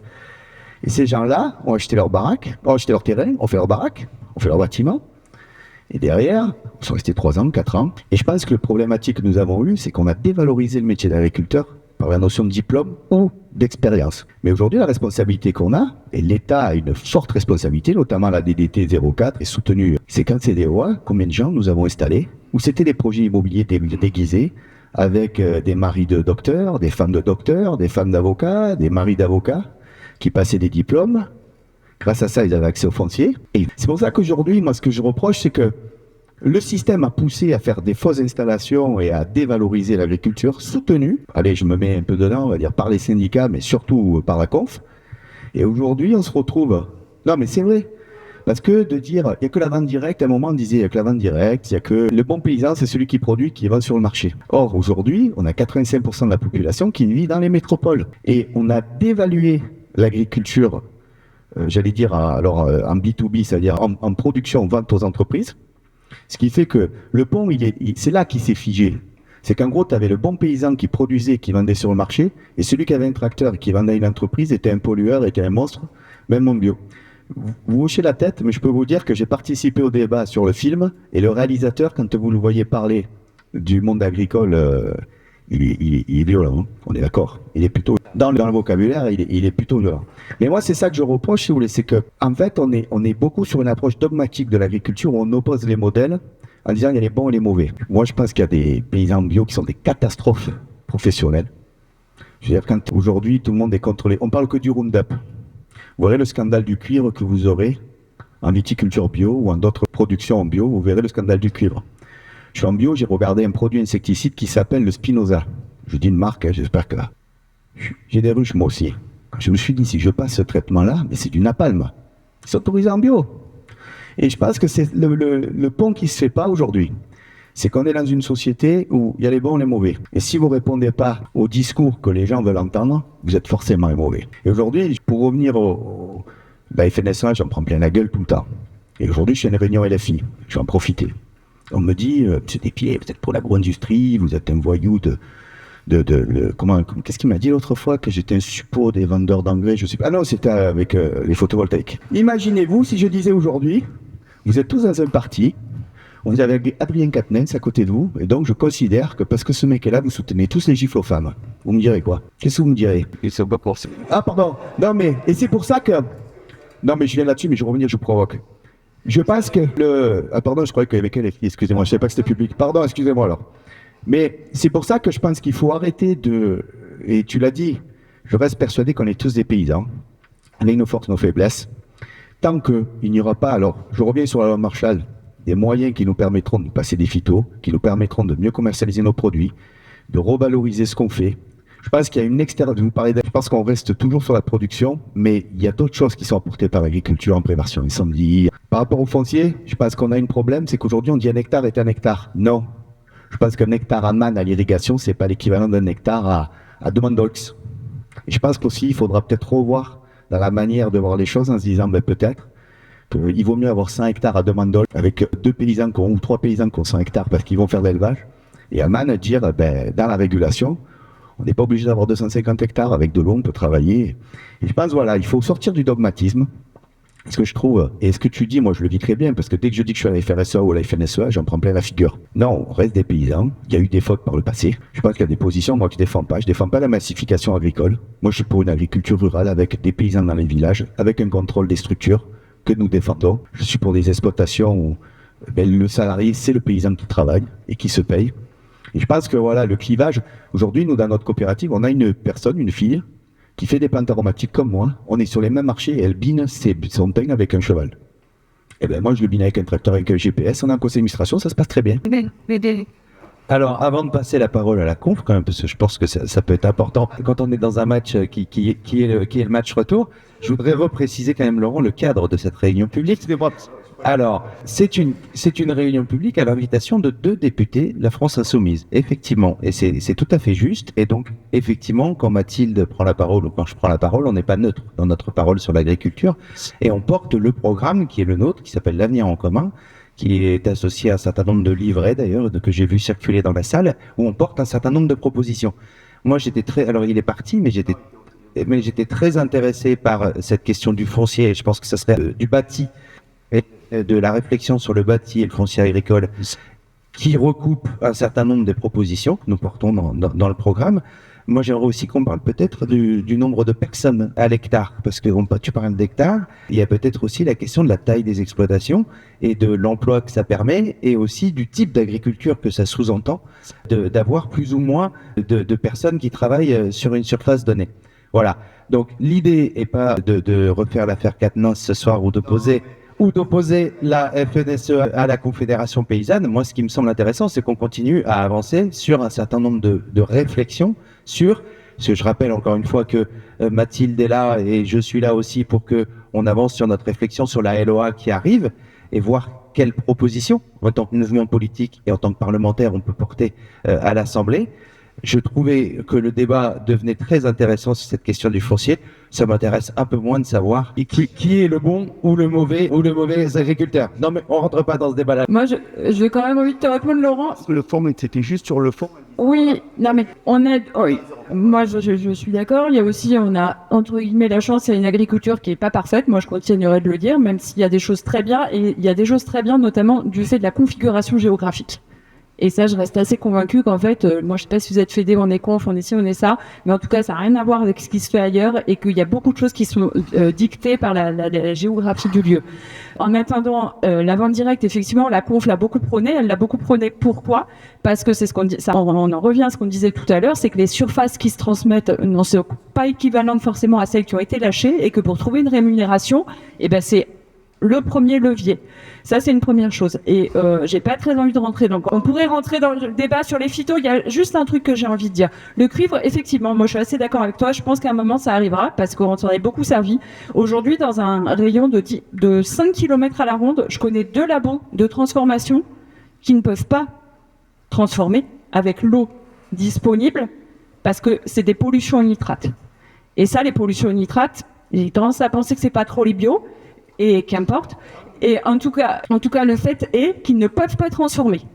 Dans les labos, c'est interdiction. Quand on touche 5 fois le taux de nitrate recommandé, en fait, ça marche pas, quoi. Vous avez l'ARS sur le dos, tout le monde est là, hein, vous inquiétez pas, vous pouvez plus bouger un orteil. Et là, j'ai tendance à penser quand même qu'il y en a qui ont dû faire au moins pas très bien. Et une des grosses voies pour l'amélioration du pas très bien, ça me semble être l'expérimentation. Voilà. Je vais pas développer là, faire des caisses là-dessus. C'était pas la question. L'actif à l'hectare, c'est c'est un sujet qui est compliqué parce que il n'y a pas 2 productions identiques qui bossent avec les mêmes besoins de main-d'œuvre, les mêmes besoins de main-d'œuvre à l'année. Il y en a qui sont beaucoup plus saisonniers. Moi, je trouve qu'on a dans le département des fermes relativement petites, ce qu'on appelle en maraîchage diversifié, qui ont quasiment jamais touché d'aide PAC jusque-là et qui ont la main-d'œuvre salariée sur une grosse partie de l'année. Et moi, je trouve que c'est assez remarquable parce qu'on voit vraiment qu'on sort des ronds, on sort de la valorisation. Ça permet de payer des gens et je trouve que c'est vraiment intéressant. Après, je passe au nom. Ce qui est intéressant, c'est le type d'actifs. On défend les actifs non salariés en priorité, puisque donc l'actif non salarié, c'est les agriculteurs installés. Les actifs salariés, c'est des actifs salariés, donc on les défend en seconde main parce qu'on n'est pas un syndicat de salariés, mais en tout cas qui s'en occupe des conditions d'emploi, etc. Parce que si on veut que les gens viennent travailler chez nous, il faut que ce soit des bonnes conditions. Mais c'est en fait la gradation, on en a parlé au contrôle des structures et on en parle aussi souvent au comité technique affaires, c'est-à-dire que c'est une des conditions, il y a une gradation sur l'ancrage territorial. Lorsqu'on a un actif non salarié, lorsqu'on est exploitant agricole, on s'installe pas pour 6 mois, ni pour 2 ans. On s'installe en général pour une vie. Maintenant, il y a des projets qui c'est une période de vie, mais c'est quand même une période de vie. Lorsqu'on est salarié en CDI, on est un peu plus léger. Puis lorsqu'on est en CDD, on est un peu plus léger. Lorsque c'est saisonnier, on est encore un peu plus léger. C'est pas pour dénigrer, c'est juste pour dire que nous, on préfère que ce soit les actifs non salariés qui soient développés.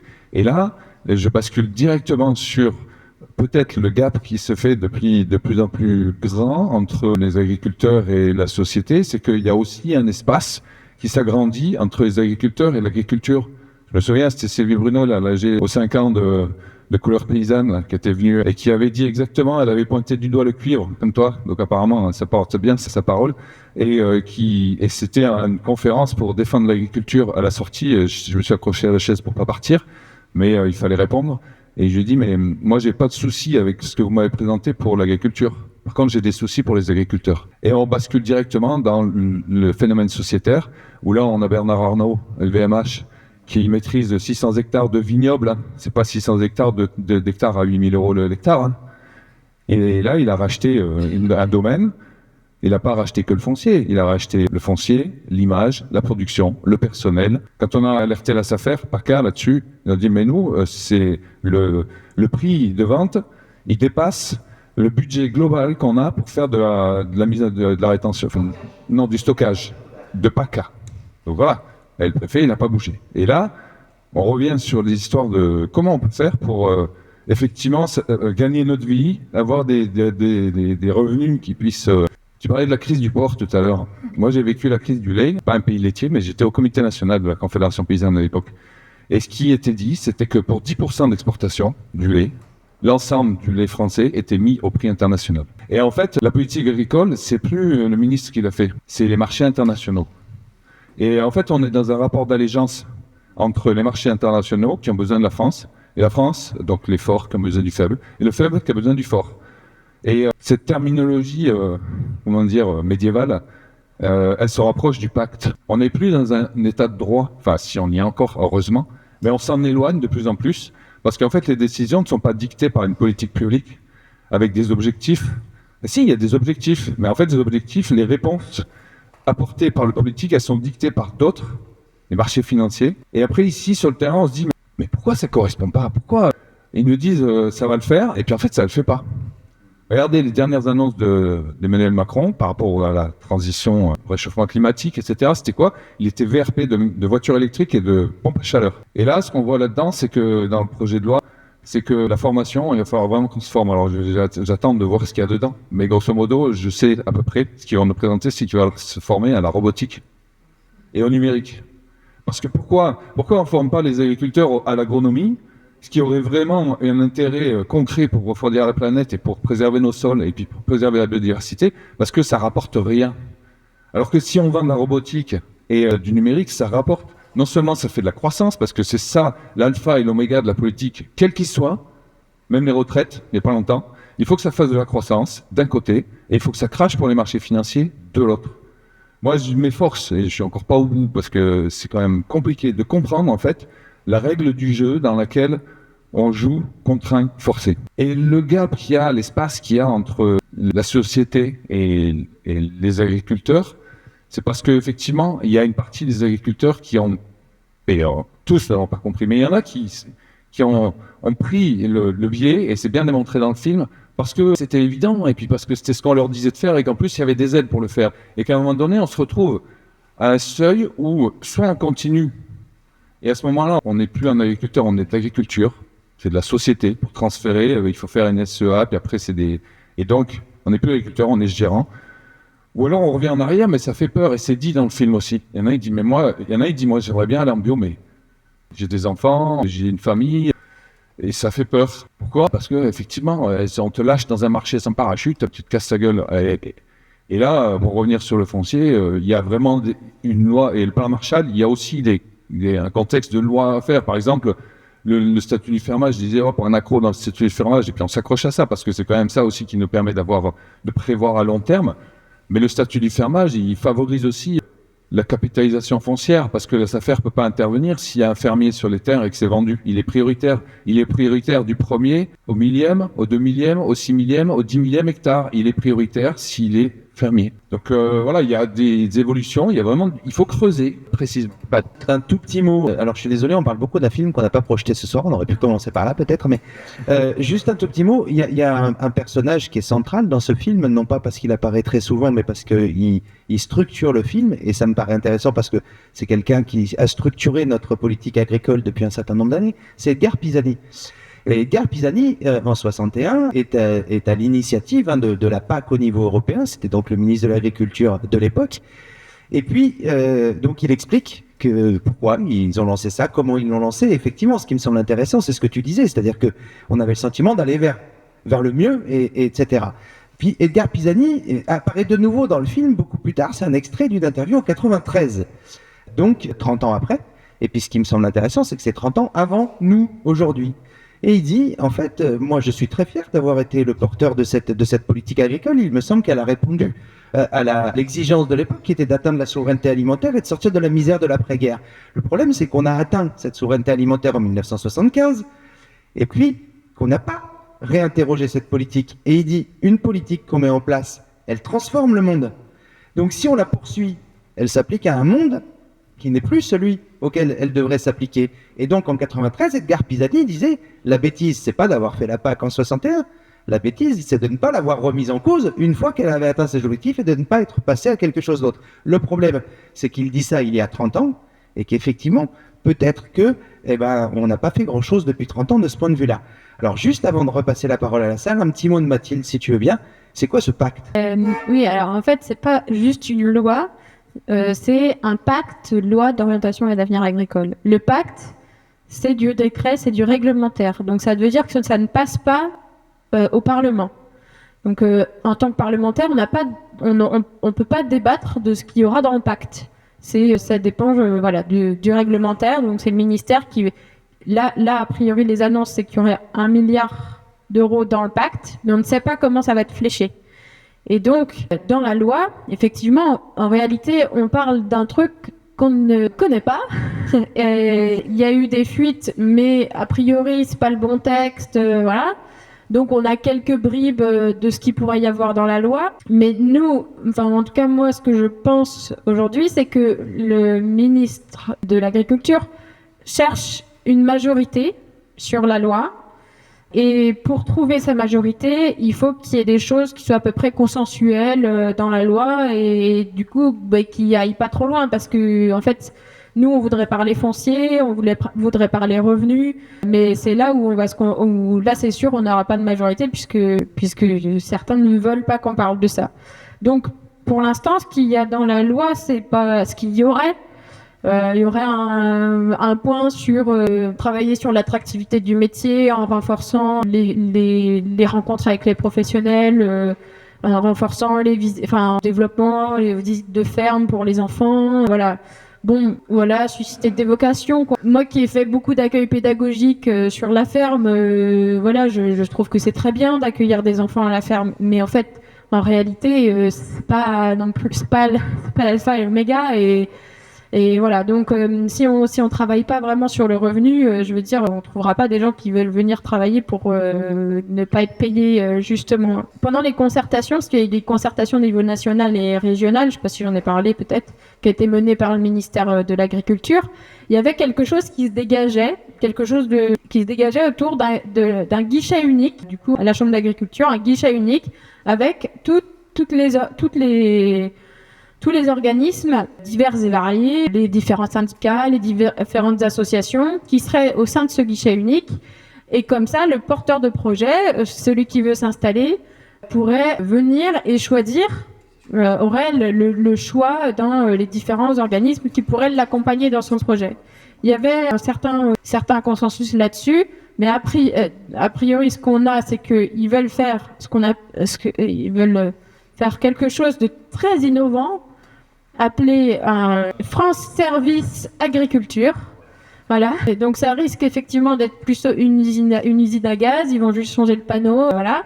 Et a priori, la composition de ce France Service Agriculture ne serait pas du tout à l'image de ce que le guichet unique devait être. Et donc, moi, pour répondre à ta question sur ne pas opposer les modèles, le ministre le dit souvent. Moi, je ne pense qu'il ne faut pas opposer les modèles. Alors, si on va là, ok, mais dans ce cas, il faut qu'il y ait du pluralisme dans les espaces qui permettent d'accompagner les jeunes à l'installation pour qu'ils aient le choix de savoir vers qui ils vont s'orienter, qui correspond le plus à leurs aspirations. Voilà, et puis effectivement, non, bah, ça je pourrais en parler plus tard. Ah si, je voulais parler d'un truc aussi, sur ce qui freine, ce que tu disais tout à l'heure, je voulais rebondir sur ce qui peut freiner à aller vers, je sais pas, à aller vers le bio ou à changer son modèle ou ses pratiques. J'étais avec Solidarité Paysan dernièrement pour parler du mal-être en agriculture. L'agriculture, c'est quand même une des professions où il y a le plus fort taux de suicide. Et le premier facteur de Solidarité Paysan nous disait que le premier facteur de mal-être, c'est le taux d'endettement sur les fermes. En 2000, le taux d'endettement était de 80 000 euros en moyenne. En 2020, le taux d'endettement est passé à 278 000 euros. Et donc, c'est là aussi où on voit que, en fait, on ne peut pas juste en vouloir aux paysans de pas changer de modèle ou faire des avancées sur sa ferme, puisqu'il est pris à la gorge par ces taux d'endettement qui l'empêchent d'avancer aussi. Bonsoir, merci pour cette rencontre. Moi, c'est Jean-Luc Payan, apiculteur professionnel à Reillanne avec ma compagne. Alors nous, on est une filière un peu particulière où on produit que la moitié de la consommation de la demande française et pourtant on n'arrive pas à vendre notre miel. Et on produit aussi de la gelée royale. Alors là, c'est encore pire, la gelée royale. En France, on produit 4 tonnes de gelée royale et on en importe 500 tonnes. Et nos 4 tonnes, on a du mal à les vendre à l'échelle nationale. Alors, c'est pas propre à notre filière. Il y a d'autres filières comme le maraîchage, la viticulture, l'arboriculture, qui n'arrivent pas à vendre leurs produits. Et donc, je m'adresse à Mathilde, là, parce que la conf est porteuse d'une mesure qui est intéressante, c'est le prix minimum. C'est-à-dire que les importations, c'est bien joli, mais elles nous flinguent, quoi. Donc, il faut mettre en place ces prix minimum d'entrée, qui serait l'équivalent du prix de revient, plus notre rémunération. Voilà. Et ça limiterait les importations, et ça nous permettrait de vivre et de vendre nos produits surtout. Et après, pour rebondir sur le foncier, alors nous, on est une filière moribonde depuis quelques mois, mais on arrive à vivre notre produit. Donc ça a généré pas mal d'installations. Pourquoi ? Parce que on n'a pas besoin ou très peu de foncier. Donc dès qu'il y a le problème du foncier qui se pose plus, les gens s'installent. Donc on n'arrive pas à vendre notre miel parce que les conditionneurs ont importé massivement du miel à 2 euros le kilo. Voilà. Ils ont rempli leur stock. Donc nous on peut plus rien vendre. Et donc il faut qu'ils écoulent ça. Ils vont y arriver à 2 euros. Hein. Alors que nous, pour en vivre, il faut qu'on le vende 7, 8 euros. Donc là, il y a c'est pas... Oui, après à 2 euros, il n'a plus la définition du miel. Hein, il rentre par l'Ukraine, là, mais il vient d'Asie, oui. Mmh. Voilà. Donc cet outil-là de prix minimum d'entrée, il faut le mettre en place, quoi. Et puis surtout, le vérifier. Mettre en place des moyens de contrôle, les fraudes, tout ça. Parce que c'est bien beau d'instaurer une mesure, mais il faut l'appliquer. Alors, juste pour information, Sylvain Carrière, mon collègue de Montpellier, a interrogé les questions gouvernement, c'était mardi dernier, Marc Fesneau sur cette question du miel et du prix du miel et des importations de miel. Je t'invite à aller regarder sa réponse. Je suis pas sûr qu'elle te plaise. Oui, merci. Alors moi, je trouverais dommage de ne pas évoquer la belle idée de Terre de Liens. C'est une réponse, donc, de parler au moins un petit peu, de savoir ce que vous pensez de la belle idée de Terre de Liens, qui donne une réponse magique, on pourrait dire entre guillemets, au problème du foncier, puisqu'il s'agit de location de fermes qui appartiennent à une association et donc qui permettent aux jeunes agriculteurs d'avoir un outil de travail gratuit, sans doute pas, mais je veux dire au moins abordable. Enfin, merci. C'est exactement la même idée ou la suite de ça. C'est plutôt que de penser à Terre de Liens, qui est une association, est-ce qu'on peut penser le foncier, dont on a un tout petit peu parlé, sortir du marché de la propriété avec parfois les problèmes que tu évoquais aussi, à savoir des faux agriculteurs qui s'installent, réfléchir à une société qui soit publique, qui investisse dans l'immobilier et qui loue aux agriculteurs avec des objectifs précis, qui soient au niveau communal, au niveau communautaire, au niveau départemental. Ça sert à réfléchir. Est-ce que vous, en tant que syndicat, vous le pensez ? Et est-ce que vous le revendiquez si vous l'avez pensé ? Bonsoir, Julien Maraîcher Bio, Canada-Brianne, grâce à Monique qui est ici présente pour l'accès au foncier. Moi, j'ai juste deux, trois petites réflexions rapides. On en a tous parlé. Il y a les subventions européennes à la PAC qui sont liées à la surface exploitée. Pour moi, c'est de l'argent sale. Donc j'en veux pas, et j'en ai pas beaucoup, donc ça tombe très bien. Néanmoins, il existe, donc les agriculteurs aujourd'hui sont en partie rémunérés, pour certains beaucoup, d'autres moins, etc. En tous les cas, la terre est fléchée avec du pognon de Bruxelles. C'est aussi pour ça que dans les grandes régions céréalières, les gros céréaliers s'agrandissent, parce qu'en fait, c'est uniquement de la spéculation. Si vous pouvez mettre 5 000 € de plus à l'hectare que le voisin, de toute façon, il y a les primes derrière. Et vous vous agrandissez, etc., etc., même s'il y a les outils juridiques qui existent pour contrôler ces structures. Donc moi, mon sentiment, c'est que puisque ces aides, elles existent, et qu'elles ne seront pas enlevées demain, c'est 40% du budget de l'Union européenne, donc ça fait un petit peu beaucoup de nos impôts, je trouve. Puisqu'elles existent, pourquoi pas qu'elles aillent complètement dans le verdissement pour changer les pratiques. Ça évitera aussi que ce soit plus spéculatif. Planter des arbres, remembrer les parcelles et aussi faire en sorte que les agriculteurs aient d'autres que l'agriculture, par exemple la chasse. Je suis désolé, on peut être contre la chasse ou pour la chasse, mais en tous les cas, dans le Loiret, ma région d'origine, aujourd'hui, il n'y a même plus un oiseau qui vole, donc vous ne pouvez même pas louer votre terrain à des chasseurs pour qu'ils aillent, on va dire, se défouler dessus, parce qu'il n'y a plus rien du tout, même pas un papillon. Bref. Donc ça, c'est un élément. Régionaliser, à mon avis, au minimum les productions agricoles, c'est-à-dire que pourquoi on a une Bretagne qui produit 90% des poulets et des porcs de France, et puis qui ne doit pas avoir beaucoup d'autres choses pour faire un complément, on va dire, et qu'on essaye de réfléchir à ce que chaque région, sur l'autonomie alimentaire, moi c'est ça qui me paraîtrait intéressant, c'est que il y a des projets de loi pour justement qu'on essaye de produire un peu de tout dans chaque région, même si tout n'est pas faisable, on est bien d'accord, on va pas se mettre à faire de l'huile d'olive à Lille. Voilà, et un autre élément qui me paraît primordial, c'est le prix d'achat ou de vente, c'est-à-dire de faire en sorte de militer auprès de la société et des consommateurs, quels qu'ils soient, c'est-à-dire que nous, on fait un métier quand même passionnant, passionnel, sinon on le ferait pas, mais difficile. Aujourd'hui, qui c'est qui veut bosser 80 heures par semaine pour 1 000 € par mois ? Puisque je crois qu'il y a 80% des paysans qui gagnent 1 000 balles par mois. Sachant que moi, au mois de juin, j'ai déjà fait à peu près tout le travail d'un salarié ordinaire en temps de travail sur l'année. Voilà. C'est un exemple. Que j'ai passé 8 ans de ma vie à gagner 600 € par mois, je vous rassure, ça va beaucoup mieux. Voilà. En fait, que les gens se rendent compte qu'ils ne payent pas le prix. Alors, il y a l'effet des intermédiaires, mais ils ne payent pas le prix de la valeur travail et de la fatigue et tout ça, du prix pour s'alimenter. Ça serait quelque chose d'important. Et un autre dernier truc, mais j'ai oublié, et je vais me mélanger les.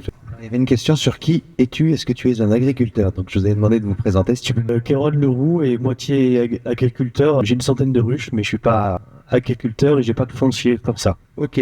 Alors avant de repasser peut-être le micro, quelques réponses peut-être à apporter sur à la fois, donc il y avait la question des prix d'entrée qui me paraissait importante. Sur le foncier, il y avait la question de terre de liens et des expériences qui sont menées de ce point de vue-là. Et puis le juste prix, j'ai envie de dire, je résume, Julien, tu me dis si ça va, le juste prix du travail agricole. Qui veut repartir là-dessus ? En essayant de faire court, par contre, si vous permettez, parce que il est déjà tard. Alors juste pour préciser le principe des prix minimum d'entrée, donc tu l'as bien expliqué déjà, hein, c'est que du coup on autorise alors sur le territoire, après il faut définir le territoire, mais sur le territoire l'importation de denrées, alors pour l'instant ça s'applique que à l'alimentation. Au début on l'avait proposé pour les fruits et légumes parce on est en perte, en chute libre de ferme en fruits et légumes et que la part d'importation grandit. Pourquoi ? Parce qu'il y a une concurrence intra-européenne qui est exacerbée et constitutionnalisée. Et donc, effectivement, on importe d'Espagne, d'Italie, de là où ça coûte moins cher à produire. Et du coup, l'idée, c'était de faire une proposition, donc voilà, d'importer au coût de production, à augmenter du revenu. Ça s'arrête à la frontière, c'est-à-dire c'est pas du protectionnisme, c'est pas en interdit, c'est juste si vous voulez importer, vous voulez accéder au marché français, vous les importez à ce prix-là, parce que sinon on tue nos propres ressortissants. Et du coup, libre après aux ressortissants des pays d'importation de négocier la valeur ajoutée, parce que au lieu d'importer à 2 €, il va importer à 10 €, à un moment donné, de l'autre côté, ça va mettre de la pression. C'est aussi l'idée, parce qu'on a quand même l'idée qu'il faut défendre l'ensemble des paysans du monde. Et en même temps, il fallait aussi que ce soit européen, compatible avec l'Europe. Et que c'est pas facile, parce que dès qu'on touche à la concurrence, c'est pas facile. On s'était basé sur le diméthoate, qui a fait bien fâcher la FNSEA, mais la crise du diméthoate, c'était un produit, un insecticide, qui est utilisé traditionnellement depuis longtemps sur la mouche traditionnelle, autochtone de la cerise. Puis lorsqu'il y a eu la Drosophile suzuki qui est apparue, en fait, on a utilisé le même produit, sauf que la mouche autochtone, elle intervient quand la cerise, elle change de couleur, et que la Drosophile suzuki, elle intervient à maturité. Et qu'il y avait un risque extrême d'intoxication sévère. Parce que la cerise, on achète 2 kilos, on la met sur la table et le gamin, il mange les 2 kilos en un quart d'heure. Et que les résidus de pesticides, de cet insecticide, amenaient des risques sévères. Et donc, du coup, on a réussi à convaincre le ministre de l'Agriculture d'interdire le diméthoate et de mettre un système similaire. C'est-à-dire, si vous voulez accéder au marché français, vous interdisez aussi le diméthoate dans votre pays. Qu'est-ce qui s'est passé? L'Espagne, l'Italie, la Turquie, ils se sont couchés. Ils ont interdit le diméthoate. Alors, je dis pas, effectivement, peut-être qu'il n'y a pas les mêmes moyens de contrôle là-bas, etc. Mais en tout cas, l'effet domino a eu lieu dans le bon sens. Là, on a aussi, donc maintenant, la proposition pour le miel, etc. Sur le foncier, terre de liens, bien, mais il faudrait passer la vitesse, la surmultiplier, avec des questions quand même de fond, de propriété privée, je sais pas, mais en tout cas de retraite, parce que du coup, les paysans, ils se retrouvent à gagner leur vie sur le foncier qui appartient à terre de liens, donc tant mieux, c'est sorti du marché. Ça, c'est le bon côté. Mais à la sortie, en général, les paysans, on gagne pas beaucoup, mais on amasse du capital. Et à la sortie, il nous permet de vivre, soit parce que déjà on habite dans sa maison, ou parce qu'on loue ses terres, ou parce que... ainsi de suite. C'est vraiment deux choses qu'il va falloir voir ensemble. Et sur ta question, moi je me suis posé, ça m'est venu hier, et je me disais, mais en fait oui, à chaque fois qu'il y a des terres qui se vendent, il faudrait, alors sans revenir aux sauf-cause, hein, mais il faudrait que ce soit sorti du marché tout court, que ce soit nationalisé. Je sais que c'est des mots qui font peur et tout, mais en fait... voilà, on a changé complètement d'environnement. Et là, à un moment donné, pour les sauver, parce que, encore nous, on a la chance en France, on a la SAFER, etc. Mais, à un moment donné, il y a du territoire français qui n'appartiendra plus à des Français. J'ai rien contre le fait que ma femme, elle est anglaise. Elle peut acheter en Angleterre. Mais c'est surtout qu'elle n'appartiendra plus à des êtres humains. Elle appartiendra à des sociétés françaises ou étrangères, effectivement. Comme du Léroy, on n'a pas attendu les Chinois pour avoir des transferts de sociétés, quoi. Et du coup, sur la PAC, effectivement, souvent, on nous rappelle, on a un paysan comme ça qui nous dit, hey, au fait, l'objectif, c'est pas d'en sortir de la PAC. Donc, effectivement, alors là, du coup, je basculerai sur, peut-être, nous, on avait défendu une politique agricole et alimentaire commune, qui, l'objectif, c'était de donner de l'argent de la PAC, de mettre de l'argent de la PAC dans la poche des citoyens, pour qu'ils nous le redonnent en achetant nos légumes, enfin nos produits. Et du coup, parallèlement à ça, il y a les expérimentations actuelles et les grosses réflexions qui se font sur la sécurité sociale alimentaire, qui là aussi, parce que c'est vrai que moi je connais mes clients, c'est l'avantage de la vente directe, c'est qu'on connaît, enfin quand tu es en vente en filière, tu connais tes clients aussi, mais ils sont gros et tu en as deux. Mais là, sur le marché, je les connais. Et je sais que j'ai des petites retraites, des étudiants, des petits revenus, et j'ai aussi des classes moyennes, parce que je suis à Digne et que c'est une ville administrative, et qui font la démarche de venir sur le marché, se cailler, se prendre la pluie par rapport à la concurrence déloyale des supermarchés qui ont un parking devant, la musique et la chaleur. Voilà. Bon, d'abord, je disais, je vais m'excuser parce que j'étais persuadé que c'était une réunion LFI, excusez-moi. Donc, je suis venu, c'est vendredi, ce soir, je vais me coucher, donc excusez-moi, j'étais hors sujet. Par contre, nous, ce qu'on défend sur la PAC, je suis assez d'accord avec toi. Moi, je sais que ce qu'on va proposer et qu'on va défendre à la FNSEA, c'est un plafond de la PAC. C'est-à-dire qu'à partir de maintenant, il faut travailler sur une sorte, mais nous, on va défendre un plafond au niveau de la région pour justement dire à un moment donné, les gars, avec ça, vous pouvez vivre. Si vous avez plus de surface, ça vous coûte moins cher parce que normalement, vous amortissez votre matériel. On va défendre le schéma des structures pour contrôler l'agrandissement du foncier. Après, la position, moi, que je défends, mais aujourd'hui, je vous avoue que je suis pas bien vu forcément en réunion cantonale chez mes paysans, c'est que moi, je reste persuadé qu'il faut travailler sur un logement de fonction et des outils de fonction, comme il veut. Mais justement de dire, voilà, vous avez le droit de faire votre baraque. C'est vrai que, tu l'as dit, c'est la retraite, il faut pouvoir le vendre. Mais par contre, il faut peut-être le vendre avec un système où voilà ce que ça a coûté de le construire. Derrière, tu mets une part d'inflation, il n'y a pas de problème, ou de coût de la vie, d'augmentation du coût de la vie. Mais je crois qu'il faut vraiment travailler sur la notion de logement de fonction. Et l'autre point, je crois alors, je ne savais pas ce que vous proposez là sur le prix minimum d'entrée, mais c'est vrai que de toute façon, alors Macron parle de clause miroir, parle de plein de sujets, parce que si à un moment on ne met pas une règle claire en disant on interdit des choses chez nous et on laisse faire n'importe quoi quand on importe, on s'en sortira pas. Et après, juste par rapport au ministre de l'Agriculture, le sentiment que j'ai, moi je me demande s'il est toujours ministre, parce qu'on est, pour revenir sur la PLOA, moi, ce qui m'angoisse, c'est qu'on nous a fait bosser. Et je suis curieux, je me dis, je sais pas, vous avez des indices qui vous passent des infos, parce que moi, j'ai rien vu encore. Fil de la presse, écoutez, je suis pas assez bon. Et moi, vous avez des infos en tout cas. Non, moi, ce que je regrette, c'est qu'on nous a fait bosser. Qui que ce soit, on a travaillé sur les 3 ateliers, transmission, changement climatique et compagnie. Et finalement, j'ai l'impression qu'aujourd'hui, c'est balayé d'un revers tout le boulot qui a été fait par la base. Et c'est dommage parce que je pense qu'il y avait des positions qui étaient assez ouvertes entre les syndicats, les jeunes, les moins jeunes, tous ceux qui ont travaillé sur le projet. Et voilà, moi, ce que je reproche un peu, et c'est ce que j'ai dit l'autre jour à notre préfet, c'est que finalement, on a bossé pour rien. Moi, j'ai le sentiment qu'on a bossé pour rien en tant que syndicat, en tant que structure agricole. Et ce que j'espère, c'est que quand même, alors, il en a un peu parlé, c'est qu'on reste des agriculteurs. Là, j'ai vu les derniers décrets d'Agnès Pannier-Runacher sur l'agrivoltaïsme.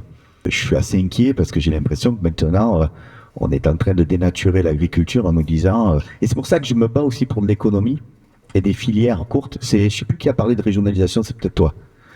Parce que ma crainte, c'est que si on commence à dire, écoutez, on fait de la consommation en producteur-consommateur localement, toutes ces terres...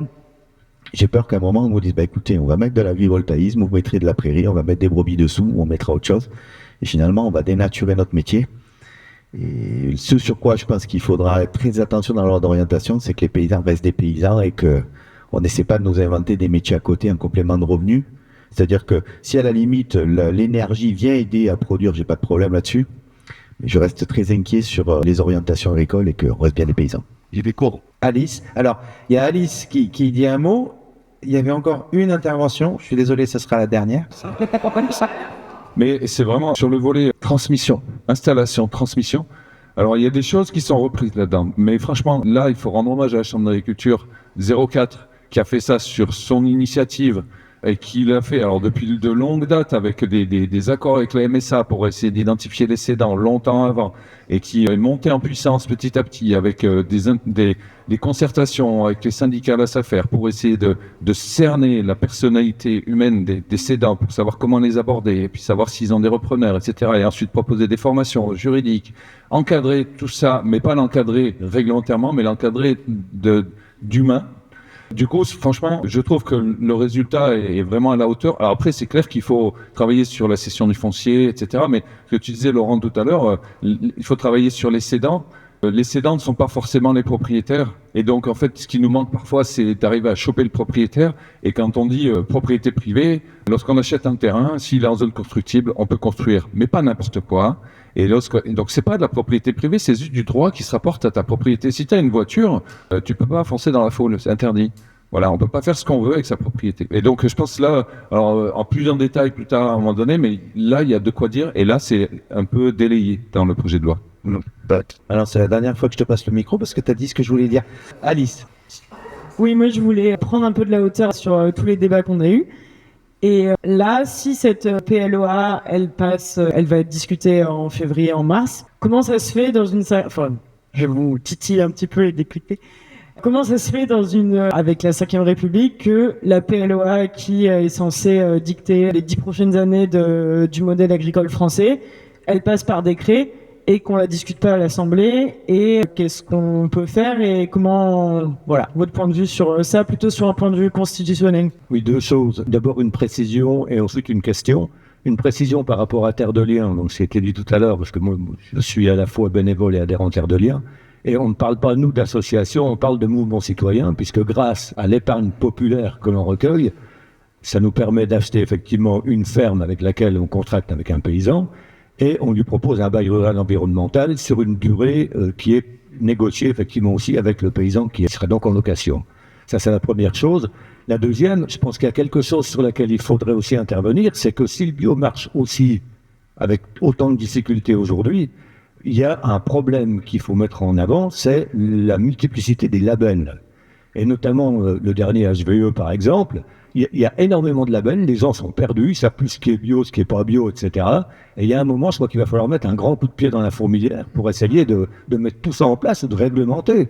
Parce que la vitrine est toujours très jolie, mais quand on regarde dans l'arrière-boutique, on s'aperçoit que la plupart des labels, ils sont complètement faussés, quoi. Merci. Alors, un petit mot à Mathilde, peut-être, pour répondre sur ces questions. À la fois, qu'est-ce qu'il y a finalement, qu'est-ce qu'on va pouvoir porter par rapport à cette LOA et comment ça se fait qu'une bonne partie ne sera pas discutée.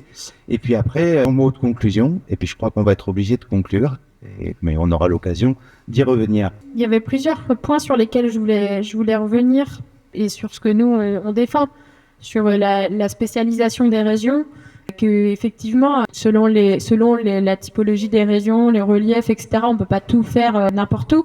Néanmoins, sur des régions comme la Beauce, on peut ramener de l'élevage. Et nous, on défend vraiment un modèle de polyculture élevage parce que la polyculture élevage, c'est vertueux. C'est-à-dire que sur place, on a des animaux qui sont à l'herbe et par exemple, chez nous, il y a quelqu'un de très connu qui s'appelle André Pochon, qui est vraiment un des pionniers de l'agriculture durable, et il dit en fait une vache c'est une barre de coupe à l'avant, un épandeur à l'arrière. Donc voilà, on la remet sur les prairies et donc on fait un cercle vertueux sans forcément passer avec un épandeur et de la mécanisation, etc. Donc voilà, juste dire que sur certaines régions, voilà, on peut déspécialiser et ramener de l'élevage où il y en a plus. Dire aussi que finalement tous les débats qu'on a eus ce soir, il y a plein de volets. En fait, vous voyez bien, hein, quand on met le doigt dans le sujet agricole, on en sort plein de choses. Mais tout ça, c'est quand même, c'est pas à cause des agriculteurs, de tel ou un tel. En fait, si on en est arrivé là, c'est bien qu'il y a eu des politiques publiques qui ont été mises en place, qui ont mené à la situation qu'on a aujourd'hui. Et donc, pour faire évoluer les choses, il faut qu'on ait des politiques publiques qui soient fortes et qui comme il y en a souvent qui disent, il faut un courage politique pour pouvoir mettre en place des mesures qui feront évoluer aussi notre système agricole. Et il y a des choses qui sont déjà mises en place, hein. Localement, je pense au PAT et aux projets alimentaires territoriaux, où du coup, quand c'est vraiment pris par les élus locaux, par les citoyens, les associations, quand ces politiques-là sont prises à bras-le-corps par des gens qui ont la volonté de faire bouger les choses, ça marche. Donc en fait, les politiques publiques nationales, c'est la même chose, quoi. Donc, je sais pas si je vais répondre exactement à ta question, Alice, mais c'est ce que je disais tout à l'heure. Comme aujourd'hui, il y a 3 blocs à l'Assemblée, l'extrême droite, le centre droit et la gauche. Il n'y a pas une majorité absolue et du coup, la politique du pays aujourd'hui est freinée par ça parce qu'il n'y a pas de majorité et que tout ce qui peut passer en 49.3 passe en 49.3 parce que aujourd'hui le gouvernement n'a pas envie qu'on débatte et qu'on les mette aussi face à leurs responsabilités, parce que si on en est là aussi aujourd'hui dans l'agriculture, c'est qu'il y a eu des décisions qui n'ont pas été prises. Je veux dire, si je reprends la PAC, la politique agricole commune, elle est déclinée ensuite en projet stratégique national, en plan stratégique national, le PSN. En France, le premier PSN qui a été proposé, il a été retoqué parce qu'il allait pas assez loin et il correspondait pas à ce que l'Europe voulait aussi mettre en place, notamment sur des questions écologiques. Donc le PSN a dû être revu par le ministère après. Et ce PSN-là, on ne peut pas non plus en débattre à l'Assemblée. Donc il y a des choses qui se passent dans les bureaux, dans les bureaux du ministère de l'Agriculture sur lesquels on n'a pas la main. Et ça, c'est très regrettable. Et du coup, nous, en tant que parlementaires, c'est aussi notre rôle de pouvoir continuer à demander d'avoir des espaces de débat sur le plan stratégique national, là sur la LOA, et de continuer à dire que l'enjeu sur l'agriculture aujourd'hui, il est trop important pour qu'on passe à côté, en fait. Moi, je suis vraiment très, très inquiète sur les 5 ans, les 10 ans à venir pour l'agriculture si on ne prend pas des décisions fortes, des décisions politiques fortes. Merci Mathilde. Alors, un petit mot de conclusion peut-être. J'ai toujours du mal, moi, à finir sur un côté trop négatif, donc je vais essayer de positiver un tout petit peu. D'abord sur cette question constitutionnelle et sur cette question du pouvoir actuellement en France. Tu le disais, il y a 3 blocs à l'Assemblée, il n'y a pas de majorité absolue, et donc ça pousse à passer en force. Certes, moi je trouve que à l'opposé, ça oblige à parler politique. Quand il y a une majorité absolue qui soutient un gouvernement, le gouvernement il déroule, et puis on n'a plus à se poser la question du débat à l'Assemblée. Là, pourquoi ça nous oblige à parler politique? On en a parlé par exemple pour les 271 millions d'euros du bio. Pour pouvoir remporter une victoire, il faut aller chercher sur les différents bancs. Et donc, pour aller chercher sur les différents bancs, il faut convaincre et convaincre politiquement. Et ça, je trouve que c'est quelque chose de positif. Le problème, c'est qu'on est en 5e République et que les pouvoirs sont aujourd'hui dans une 5e République accessoirement qui a été, je le rappelle, révisée 28 fois depuis la Constitution de 58, avec une seule fois où ça a donné lieu à référendum.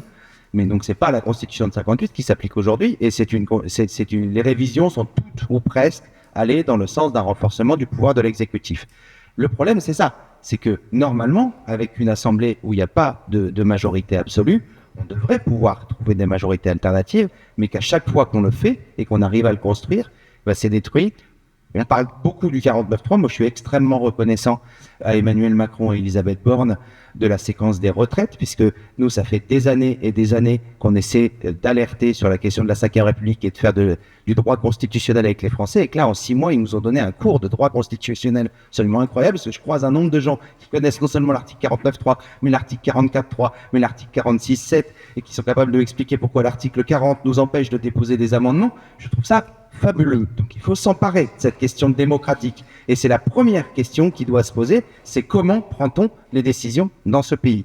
Et je trouve intéressant qu'on puisse essayer de construire des alternatives. Le problème, c'est que pour le moment, on se heurte effectivement à un pouvoir gouvernemental qui, dès qu'il le peut, passe par le chemin le plus court possible, le 49.3. Alors je rappelle la règle, ils ont autant de 49.3 qu'ils le souhaitent sur tous les textes budgétaires. C'était d'ailleurs l'astuce qu'ils avaient trouvée sur la réforme des retraites, de l'inscrire dans le PLFSS. Donc, je le rappelle, le PLFSS rectifié, le plan de financement de la sécurité sociale rectifié, comme si les retraites avaient quelque chose à voir avec la révision du plan de la sécurité sociale à la fin de l'année, mais c'était simplement pour faire un texte budgétaire de manière à pouvoir utiliser le 49.3. Le reste du temps, ils ont droit à un 49.3 par session parlementaire. Alors là, ils ont fait une astuce, c'est qu'ils en ont utilisé un en septembre, et ils nous disent « Ah oui, mais c'était la session extraordinaire, donc on en a encore droit à un avant la fin de la session ordinaire. » On est en train de travailler, nous, avec nos juristes, etc., pour voir s'ils ont raison ou pas. Le problème, c'est que la Constitution de la 5e République est parfois tellement floue que c'est difficile de savoir s'ils ont raison ou pas. Toujours est-il qu'on a ces passages en force. Mais on a plein de passages en semi-force, j'ai envie de dire, c'est-à-dire des amendements qui sont déclarés ou des propositions de loi qui sont déclarées irrecevables alors qu'ils ne l'étaient pas avant, des choses qui ne sont pas, on va dire, de l'ordre de la légalité, mais de l'ordre de l'usage depuis toujours à l'Assemblée nationale et qui sont piétinés à chaque fois, etc. Donc il y a ce frein qui est là. Mais n'empêche qu'il y a cette possibilité aussi, à un moment donné, de construire ces majorités alternatives et puis de renverser aussi un petit peu ce récit-là. J'en veux pour preuve qu'on a emporté dans le projet de loi de finances là et dans le PLFSS énormément de victoires en commission. A-t-on remporté autant de victoires en commission? Tout simplement parce que les députés de la majorité ne se déplaçaient plus. Et parce qu'ils en avaient ras-le-bol de lever la main pour rejeter un par un tous les amendements proposés par les oppositions, quelles qu'elles soient accessoirement, sans même écouter l'exposé des motifs. Et donc, ils sont en train de se démobiliser aussi parce que eux-mêmes, leur position est presque pire que la nôtre, j'ai envie de dire. Nous, on a en face de nous un pouvoir qui refuse notre position, mais eux, ils servent strictement à rien, puisque de toute façon, à la fin, il y a le 49.3. À la fin du texte financier, il y a le 49.3. Donc, ils viennent plus. Et c'est aussi pour ça qu'on est passé à 6 voix sur un texte qui allait totalement à l'encontre de la politique économique du gouvernement. Donc, il y a encore des possibilités d'agir. Ça, c'est au niveau national. Et en tout cas, nous, on portera, que ce soit dans le cadre de la discussion sur la LOA ou le reste, tout ce dont on a pu parler ou pas suffisamment parler ce soir, mais que vous pouvez retrouver dans nos livrets agriculture, sur le site de l'Assemblée, etc., etc. La deuxième chose que je trouve positive, tu l'as un peu dit tout à l'heure, Yannick, c'est que dans le 04, je trouve que, l'air de rien, on invente aussi une manière de faire. Tu l'avais dit l'autre jour, quand tu étais un petit peu moins agressif sur la question de la France insoumise à Fort-Calquier, tu avais dit, c'est quand même incroyable, je suis à la FNSEA et j'arrive à travailler avec un député LFI. Et ben c'est vrai, on y arrive, mais on y arrive, alors c'est pas seulement de mon fait, c'est aussi parce qu'ici, il y a quand même, à la Chambre d'Agri, tu l'as dit, entre vous, etc., des manières aussi de construire qui sont pas forcément très orthodoxes dans chacune de nos organisations, et on trouve un certain nombre quand même de consensus. Sur l'agrivoltaïsme, par exemple, je pense que dans le 04, la position, elle est très claire, et même en PACA, des différents syndicats, et elle s'aligne sur celle que nous défendons. Sur la question du pastoralisme, qu'on n'a pas eu le temps d'aborder ce soir, sur un certain nombre de questions, on peut travailler ensemble, justement, pour aller dans le sens de l'intérêt général, etc. Donc on va continuer à le faire. Je l'ai dit, il y a énormément de sujets qu'on souhaitait aborder ce soir. Comme tu étais là, on se disait qu'on allait parler des BAPAM, donc de la lavande, etc. On voulait parler du pastoralisme, du loup, de toutes ces choses-là. C'est beaucoup trop long. On n'aurait pas le temps de le faire. Mais la porte est ouverte. Il y a un monsieur qui est là-bas qui s'appelle Stéphane Uriot, qui est mon directeur de cabinet, qui répond absolument à tous les mails, et je le remercie, que nous recevons sur notre boîte mail. Donc vous n'hésitez pas, si vous avez une contribution à apporter, des choses à partager, des propositions à faire, n'hésitez pas à nous écrire. Et puis, s'il y en a ici qui souhaitent qu'on réorganise d'autres moments de discussion autour de l'agriculture pour aborder d'autres thèmes qu'on n'aurait pas abordés, ou tout autre sujet qui vous semblerait intéressant de débattre avec nous, avec moi, n'hésitez pas, on est à votre disposition et on est là pour ça. Et puis à la fin, quand même, à un moment donné, on va peut-être réussir à renverser la vapeur. Et en tout cas, moi, je continue à y croire, sinon j'aurais déjà abandonné. Merci à vous, bonne soirée.